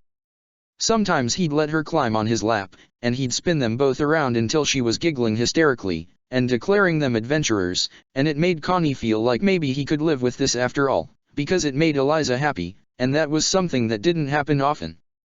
The worst thing about it, though, was that Connie never saw Sasha anymore. Sometimes she'd show up at his house, claiming she'd snuck out and taken the path that he always took, but she couldn't do it often. Her father caught her almost every time, and she wasn't allowed to run from her house to his because it was too dangerous. They made the most of the time they had, but it was very little. "Can I try?" Sasha asked one spring day. He'd grown used to the wheelchair, but he felt utterly powerless in it. And he missed running. He missed being invisible. He missed being able to move through his own house without everyone getting all antsy and worried, their expressions crumpling. He was plucking dandelions from his front lawn, popping off their heads with his thumb. "What do you mean?" he asked, tossing aside the dewy, decapitated remains of the weed. "Your chair," Sasha said. "Can I ride in it?" "It's not a kiddie ride, Sasha," Connie said, grimacing at how eager she looked. "It's not fun." "I don't want to have fun," Sasha said, grabbing both his armrests and staring into his eyes with her great big brown ones. "I want to know what it's like." "Not fun," Connie said, smacking her cheek gently with the back of his hand so she'd back off. "Well, yeah," Sasha groaned, throwing her head back. "Yeah, I know, but I want to try. To see if I could do it. If, our places were switched, and stuff." "You're dumb," Connie informed her. He began to adjust his grip on the chair anyway. "The thing about being wheelchair-bound? Your upper body strength improves a lot." He easily pushed himself from the chair, and slid into the patch of dandelions. "Nuh-uh," Sasha said, tossing her body into the chair. "You're dumb." "There is no way I'm dumber than you, it's not even possible," Connie declared, adjusting his legs in the grass so they didn't just sit awkwardly, uselessly. "Too late, buddy boy." Sasha grinned, and she attempted to maneuver the chair out of the grass. "Crap, how does this thing work?" "Figure it out yourself," Connie said, flopping onto his back in the soft, slightly overgrown grass. He closed his eyes as the wind whistled softly through the cluster of dandelions. He listened to Sasha grunt and hiss in irritation as she tried to push Connie's wheelchair onto the sidewalk. "This is nice," Connie thought, blades of grass tickling his dark cheeks. If he lay there long enough, his entire body might fall numb, and then he wouldn't even notice that he couldn't move his legs.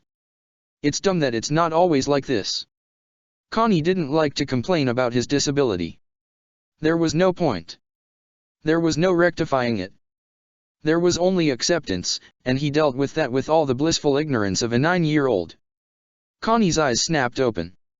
The sound of grinding metal filled his ears, and he was unable to fully comprehend what that meant. Connie was a simple kid, he didn't need much to keep himself going. He didn't think anything could break him, because he was already broken, and he'd lost all sense of faith in the people around him and even himself. He'd gotten into the habit of not caring, not wanting to be cared for, and just relinquishing all his emotions to a grand abyss. "Sasha!" Connie called. A bumblebee darted past overhead. Its buzzing left an echo in Connie's ears, and the wind rustled through the dandelions, and his heart thudded in his chest as he perched himself onto his elbows, his head lifting ever so slightly to the road that was only 3 yards away. Connie spotted his wheelchair, overturned on the sidewalk, one wheel still spinning, and the entire world screeched to a halt around him. Sasha. He found himself on his stomach, his fingernails digging into the rain-softened dirt, pulling up grass by its roots as he dragged himself frantically, hopelessly toward the vacant wheelchair. He clawed and crawled, hefted his body forward and listening to his own ragged breath as he overexerted himself, and by the time he pressed his blackened fingers to the glittering sidewalk, he was heaving and gasping and shaking so terribly that he thought he was gonna puke. He pulled his body, all his weight, and he felt tears sting his eyes. Sasha! He yelped as Sasha jumped right over the overturned wheelchair, landing before Connie in a crouch, and grinning broadly down at him as she rested one arm on her bloody knee. It'd been skinned finely, and the front of her leg was streaked crimson and black. Boo! She cried, throwing her head back and laughing. Got you good, huh, Connie? He stared at her. He couldn't understand why she would do something so cruel to him. What? Connie choked on his tears as they flooded his eyes, effectively blinding Sasha from him. What the heck, Sasha? What? Sasha sounded so oblivious, and he wanted to smack her. Are you okay? Did you hurt yourself, or something? Should I go get your mom? Connie, look at me. Hey, Connie. Conster. Conman. Connie had folded his arms out in front of him, and buried his face in them. He was shaking so badly, and he wanted to scream at her for being so damn stupid, stupid fucking Sasha, and her stupid fucking jokes. Connie, come on, please look at me and tell me you're okay. Connie. She poked his shoulder. Hey. She prodded his arm. Connie Constantino, you big dummy, stop moping and look, she shook him, grabbing him by the back of his shirt and rattling him desperately. Connie.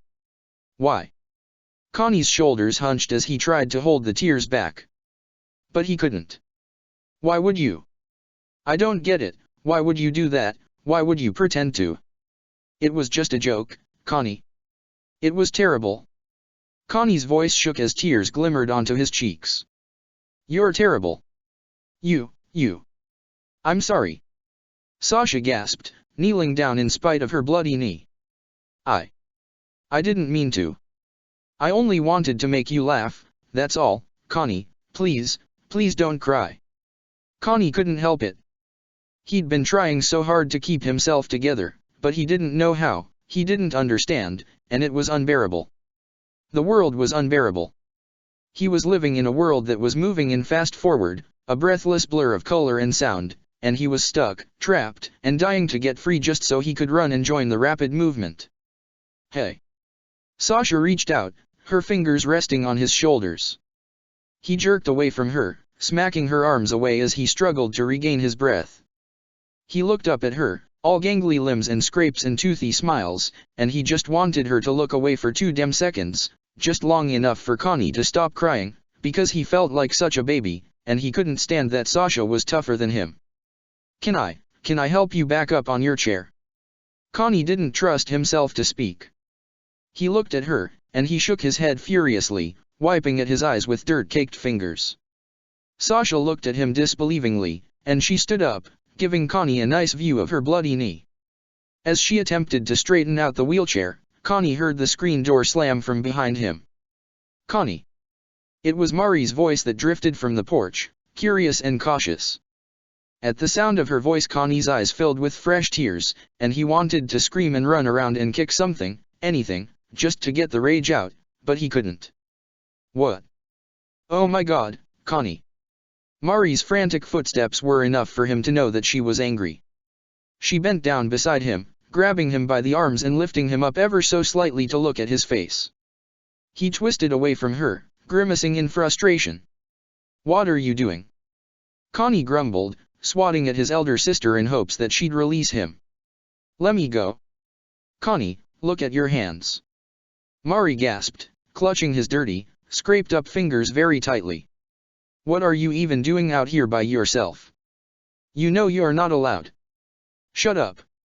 Connie yanked feebly at his arms, wishing for the umpteenth time that he had use of his legs. Go away. Mari looked up, and she seemed to notice Sasha for the first time. Now, it wasn't the first time Sasha had visited, but it was the first time Mari had the chance to be alone with her. And there was clear disdain in Mari's eyes as she looked upon the amber-eyed girl. Connie twisted, and he fought, but Mari was stronger than him by a bunch, and he just couldn't slip her grasp. Sasha said with a weak smile. Hi. She pushed Connie's wheelchair toward Mari gently, and Mari stared at her for a long time. Then she plucked Connie from the ground like it was nothing, and no matter how much he screamed at her, she got him back upright in his chair. Sasha stood awkwardly behind it, kicking a rock around the sidewalk until it fell into the road. Sorry, Marigold, but, you know, me and Connie wanted to play, so. Look, I don't really care, Mari said. She straightened up, and Connie sat in his chair and stared up at her with his face expressing all his shock and anger. Tears were still glistening on his cheeks. Mari! Connie cried, his voice breaking miserably. Mari ignored him, and she stepped behind his wheelchair and grasped the handles. As she began to push him, Sasha followed fast, all but bouncing on the balls of her feet. Well, I just thought you ought to know, because it's not Connie's fault or anything, I just wanted to try out the chair. Mari stopped. Connie gripped the armrests of his wheelchair in absolute terror, and he felt his sister's rage as she whipped around to face Sasha.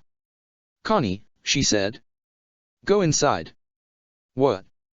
Connie squeaked. No way. Just do it. No. He wheeled his chair around so he was watching Mari, whose nostrils flared in frustration. Fine, Mari snapped at him. She turned her attention to Sasha, who merely stood on the sidewalk, looking a little bewildered. You need to stop hanging around my brother, got it?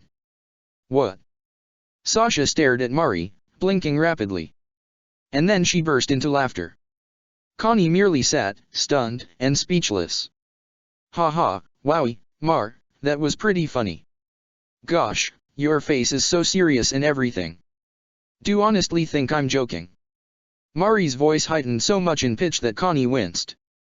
Oh my god, are you dumb? Don't you get it? You're not helping. You just make everything so much worse, and. Mari huffed in exasperation, and she shook her head in utter incredulity. Just stop, okay? You stop. Connie cried. Connie, didn't I say to go inside? You can't tell me what to do, Connie said.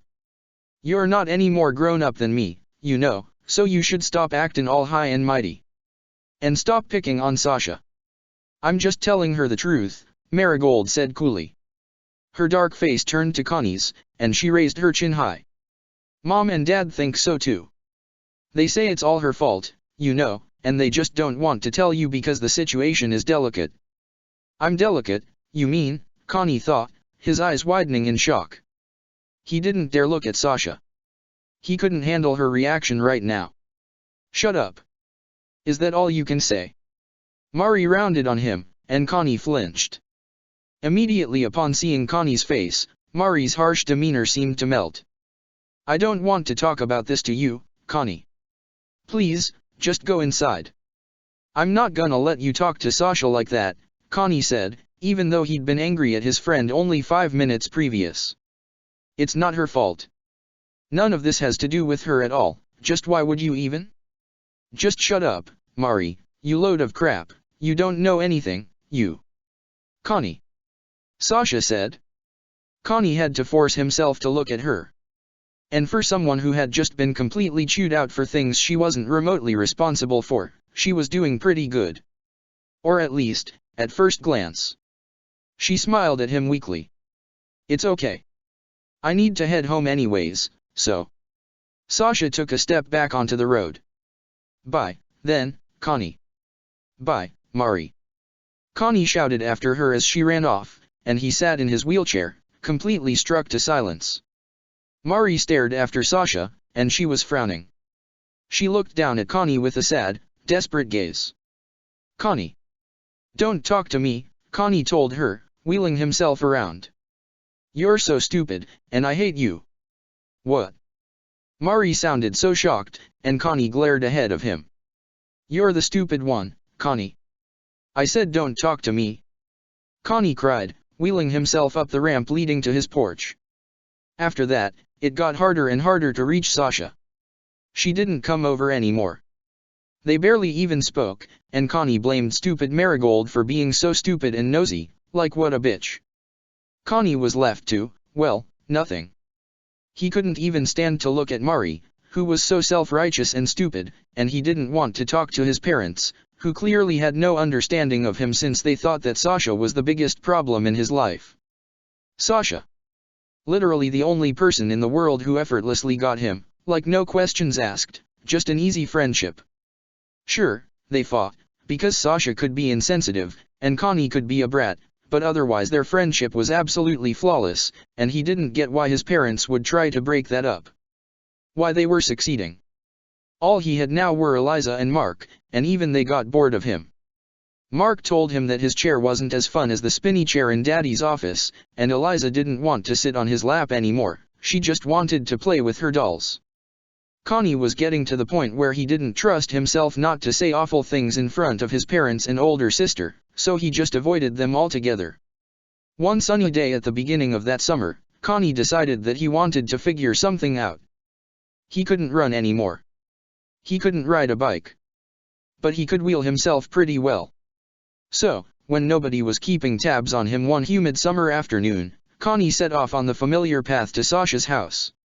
It'd been forever since he'd taken it, and at first he thought he completely forgot it, but eventually he got back into the groove of his surroundings. Not much had changed in a year, and he was pretty glad for that. Half an hour into his amazing journey, Connie began to notice the clouds shifting over the sun. His arms had started cramping about a mile back, but he was still going, still carefully following the road, keeping his eyes straight ahead. He had a mantra he thought to himself every time a car whistled past. No one will hit a boy in a wheelchair, no one will hit a boy in a wheelchair, no one will, no one will. It began raining after an hour. The tires of his wheels were too slick to grip properly, and his hands kept slipping, getting painfully caught between the armrest and the wheel. Connie was amazed. His luck. It was the shittiest. There was no doubt about it. He could not believe that the world had turned against him so viciously, so suddenly, so hopelessly. The rain got heavier and heavier, and it got very hard to see. And Connie, who had gotten pretty good at wheeling himself around, caught another bout of misfortune by running over a particularly grand pothole that he hadn't seen due to the haze of rain, and the mist surrounding him. And, of course, his wheelchair spat him out like something nasty that just couldn't be washed down. Connie spilt out onto the ground, half in a puddle, half on the street, and he was at a loss now. Because he was an hour and a half away from home, without any means of contacting his family, with cramping arms and crippled legs, and nothing but rain and a mantra that didn't even apply, because he was certainly not in a wheelchair anymore. It was a pitiful sight, a 9-year-old boy lying immobile in a great tarn of a puddle, his clothes soaking the water right up, and tears bleeding into rain as he began to sob softly, senselessly, choking on dirty rainwater and emptiness. Nothing. This was not what Connie wanted, and this was not what Connie had imagined for himself. He wanted to run races. He wanted to ride bikes. He wanted to get beaten up, but be able to fight back, because it was only fair, and he wanted to just be himself without any of this utter fucking bullshit that was his life. He didn't know how long he laid on the side of the road. He could have tried to crawl back to his wheelchair, but he wouldn't be able to turn it upright. He knew that. He decided that it was easier to just curl up and cry than try to fix things. He was tired, and the world around him was too fast and too ugly for him to dare to look at. Being found was a relief that he didn't remember all too well. Neither was being taken to the hospital.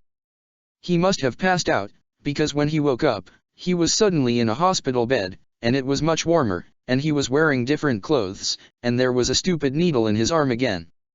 Great, he thought, resting his head back against his pillow and frowning to himself. What was I doing again? A woman was standing at the foot of his bed. Connie stared at her, his eyes widening, and he looked around for a doctor, or for his mother, but no. It was just a woman. Not even a woman, really, she looked kinda young, like she was still in school, and shouldn't be working yet. She was skinny, with a pretty, round face and large brown eyes, and sun-kissed skin that glowed naturally without any help from the luminescent bulbs that hung overhead. She had a nose like a button, a bit like Connie's, and so many freckles that Connie found himself trying to count them. They clustered particularly around her nose and flush of her cheeks, but they were plentiful all across her skin in star-like patterns, splotchy and strangely perfect. "Hello, Connie," the woman said gently. She was wearing that odd, papery blue color that Connie was very used to by now. So she had to be a nurse. "You just don't stop getting into trouble, huh?" Connie shifted uncomfortably beneath the scratchy hospital blanket. "I guess." "Who are you?" The woman blinked at him, and her smile widened. She tilted her head, and her short brown hair slid into her warm eyes. "You can call me Ilse," she said, resting her hands on the footboard of Connie's bed. "I'm here to make you better." "I feel fine," Connie croaked. Ilse's eyebrows rose curiously, and he flushed. "Well, I mean, as fine as I can be. Nurse Ilse is my mom. She'll be here soon," she said soothingly. Connie slumped in his bed, and he felt his throat constrict painfully, because what he really needed right now was another good sob. "Your grandfather is here, though." "My." Connie hadn't spoken to his grandfather in years. He knew that he was in the hospital, but Connie had never thought he'd end up in the same one as him. "Oh. Okay, then." Ilse smiled. She had an infectious smile, and Connie couldn't help but smile back, confused and cautious as he was. There was something weird about her. Something off, as if she was an image projected on a movie screen too perfect and too serene, and yet, she was standing right in front of Connie without fail. "If you don't mind me asking," she said softly, straightening up, "what exactly were you trying to accomplish?" Connie bristled. "Well," he said, "I was trying to get to my friend's house." "How was I supposed to know it'd rain?" Ilse shrugged. She looked around the room, as though the off-white walls somehow interested her, as though she could be captivated by the simplest of surroundings, and Connie bit his lip miserably, trying very hard not to cry, because he didn't want the nurse to see him so upset. He wanted his mother, that was all, and this lady wasn't helping him any by just standing there. "How old are you, Connie?" Ilse asked. Her chin was raised up, and her warm brown eyes were following the walls, as though she could see something in the pallor of the paint that Connie could not. "9, he said. He plucked at the itchy blanket, scowling as strings of gray wool unraveled between his thumb and forefinger. "How old are you?" Ilse looked at him suddenly, and he could tell that he'd surprised her. She laughed, her eyes brightening in a stunned, excited awe. "Oh," she said, running her fingers through her closely cropped hair. "That's a good question. How old do I look?" Connie gave her a look, something like a sneer twisting on his lips as he glanced at her. "If I knew," he said irritably, "I wouldn't be asking." "True," Ilse said. She smiled down at him, and Connie blinked rapidly. This nurse was weird. "But I'm really curious." She flew out her arms and spun swiftly as though to give Connie a better look at her. "How old do I look? Like? I dunno." Connie frowned as Ilse turned back to him, wide-eyed and curious, with freckles of youth dancing on her splotchy skin. 19. "Oh." Ilse pressed her hand to her cheek, her smile growing tight. "Not a bad guess. But no, not quite." "Well, I don't know," he said stiffly. He flushed from embarrassment.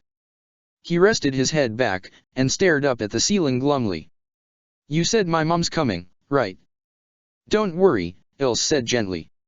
She strode over to his bedside, and he twisted his head to look up at her. "I'm going to give you something, all right? It might sting a bit." Connie blinked dazedly at the tiny bottle and syringe that had materialized in her bony, freckled hands. She watched him with a smile as she drained the bottle of its colorless liquid by plunging the syringe into its lid. "I'm impressed, you know.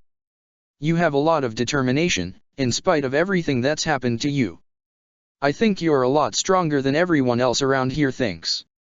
Connie perked up a little at the praise, and he stared up at the nurse with widening eyes. "Really?" he blurted, straightening up. His arm ached mildly from the needle, but he ignored it. "You think so?" "Of course." Ilse beamed down at him, testing the syringe momentarily, and beginning to babble senselessly, her voice very soft and very strained, as though she was holding something crucial back, like a rasp or a lisp or a completely different tone altogether, like she was forcing herself to speak this way so not to scare him, but it only made her appear less and less real to Connie, who couldn't help but wonder if he was simply imagining the nurse. I've always admired people who make up for their physical lack of strength through their perseverance. I think it's because I was very focused on being strong when I was younger, but I was never really strong enough, and that came back to haunt me a little. She took hold of his intravenous drip, but he did not notice. He was completely enthralled in what she was saying, though he couldn't say why. I should tell you this now, Connie, that though you're very strong, and you're very stubborn, you shouldn't put yourself in situations where it's inevitable for you to lose. You have nothing left to prove, so please don't act so reckless. Especially now. Connie wasn't sure what she meant. Especially now, Connie thought, because I'm handicapped? He blinked as he saw her turn away, empty syringe in hand. He hadn't even noticed she'd injected him, honestly, and now that he thought about it, his arm was beginning to sear a bit around the area where the 4 was stuck inside his dermis. He gave an audible hiss, and squirmed a little in his dumb cot of a bed, that supported his back but never allowed him any real rest, and he looked up at Ilse with wide eyes. What medicine is this? He stammered, his tiny fingers resting on his steadily throbbing forearm, and then fisting at the blankets around him. Ilse stood with her back to him, her head bowed, and Connie stared at her, and he kept staring until tears gathered in his eyes, obscuring her skinny frame from his sight. His entire arm was trembling, throbbing, taking in pain without any consideration for his poor nerves, his poor, blazing nervous system that felt electrified very suddenly. Tears poured over his cheeks, but he could not feel them. He could only feel fire and lightning and the shock of a distant car colliding with his scrawny body, and he couldn't hold back the breathless, tearful, agonized scream that ripped heavily from his throat and echoed through the vacant room as his skin tore apart and knitted back together, his bones snapping and stretching and burning and charring up and smoldering in a heap before reassembling and sparking up once again, a chain of chemical reactions rapidly performed and unraveling and redone in a cyclical motion of a God's precious hand stitching him from life to death to a divine in-between to a lifeless, hopeless, heartless nothing, to a critical mass of writhing, screeching, unbearable pain. The doctors had come swarming in, and they were all talking, and Ilse was just standing there, holding her syringe with both hands and never looking straight at Connie, though he could sense her there, sense her unnerving presence in the flaky stream of colors and bright movements that was the flame-encompassed world around him. His teeth cracked together, his heart speeding too fast, too fast, too fast, way too fast. Slow down, Connie, slow down, slow down, slow down, or you'll kill yourself, Connie, slow down, just try to slow down, just kick the brakes, it's fine, everything is fine, I'm fine, it's fine, please, slow down, or else you'll kill me, and I don't wanna die, not this fast, so please somebody just slow it all down. So. A 9-year-old boy lies in a hospital bed. He flatlines. And there is an amazing, breathless moment of silence that comes with that awful fact, like the beauty of lightning dancing through the sky, and all the knowledge of its deadly nature, but wanting to touch it somehow anyway, to reach up, and graze your fingers across the fissures of luminosity, shadowing the crags in the clouds, and take a prong to heart. In a way, Connie did.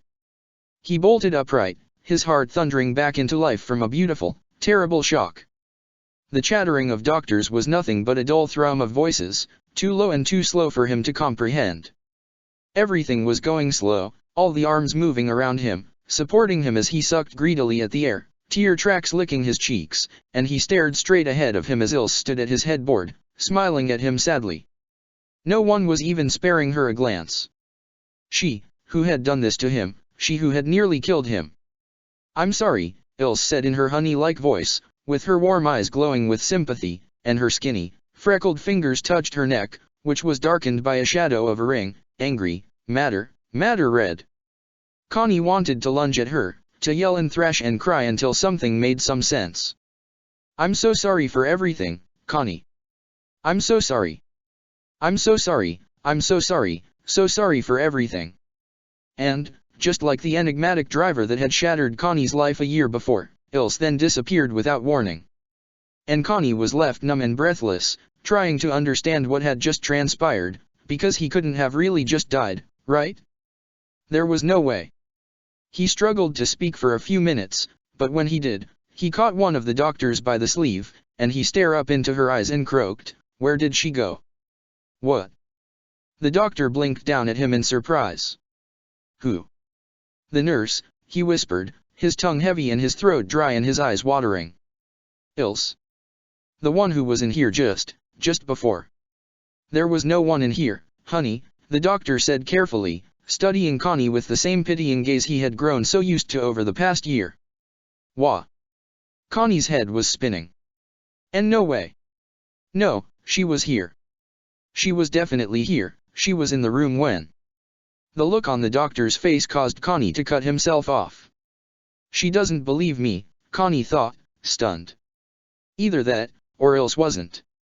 And as Connie tried to recall Ilse's face, the image became fuzzy and dull. And in the end, he had almost convinced himself that she hadn't been there.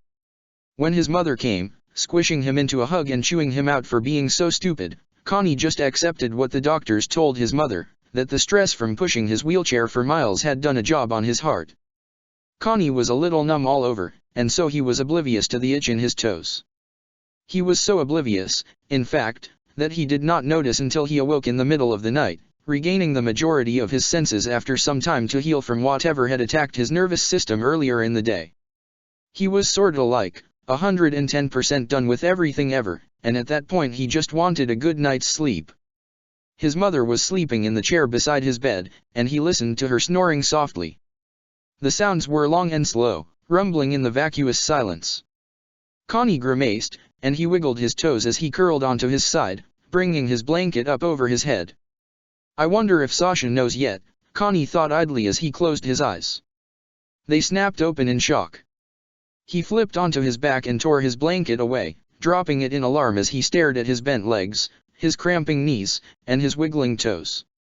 Connie's mouth dropped open, his stomach lurching with unbridled excitement as he slowly, carefully pulled one leg up off the bed. It moved. It hovered in midair shakily, painfully, and Connie laughed in agonized amazement, in absolute terror and disbelief and utter joy. And then, he was struck by a sudden, furious urge that could not be ignored. As his mother slept in the chair beside him, Connie flung his newly mobile legs over the side of the bed. He stood up on buckling knees, his laughter bubbling inside his chest as his baggy sweatpants pooled around his bouncing feet, and he felt incredible, and he felt renewed, like he'd had the life breathed back into him, and suddenly he could fly if he wanted to, because his legs were moving, his tendons were bending, and he was standing. He took a step, and he was walking. Butterflies were batting at his innards, beating themselves to death against the walls of his churning stomach, and he felt their wings bend and crack, and despite that not even their beauty could be crippled. Connie was grinned almost madly in the darkness, and he stared down at the tube stuck to his arm. He laughed aloud, and tore the needle right out. He didn't care. He didn't care at all, and it was amazing, and he felt so amazing. He couldn't fight the urge anymore, the itch that had plagued him for months and months and months, a year of immobility to balance out a lifetime of ceaseless movement. As his mother woke up with an agonizing slowness to her actions, Connie couldn't even look at her. He couldn't even care. He was too busy feeling the cold linoleum beneath his bare, wiggling toes, and laughing with incredible, breathless euphoria. He didn't hear her speak, because it was too slow for him. The world was too slow, and too beautiful to be real, and he was laughing and bouncing and spinning fast, his body a blur in the shadows, and then he realized that there was nothing tethering him to that fucking bed, and nothing grounding him any longer. And suddenly he was giving into the urge, and he was running. He didn't stop for a long time. Because he didn't have to. He was just a blur in the darkness, a laughing, streaking, screaming blur of pure elation flashing through the darkened Oregon streets, and he bent his knees and jumped and kicked up dirt and twirled until he was something like a tornado funnel, and he laughed at that too, unable to contain himself because he was free, and the world was not, and that made him so inexplicably happy. He felt as though he'd been unshackled, and the earth had frozen upon his release. The adrenaline didn't wear off, not even when he reached Sasha's house.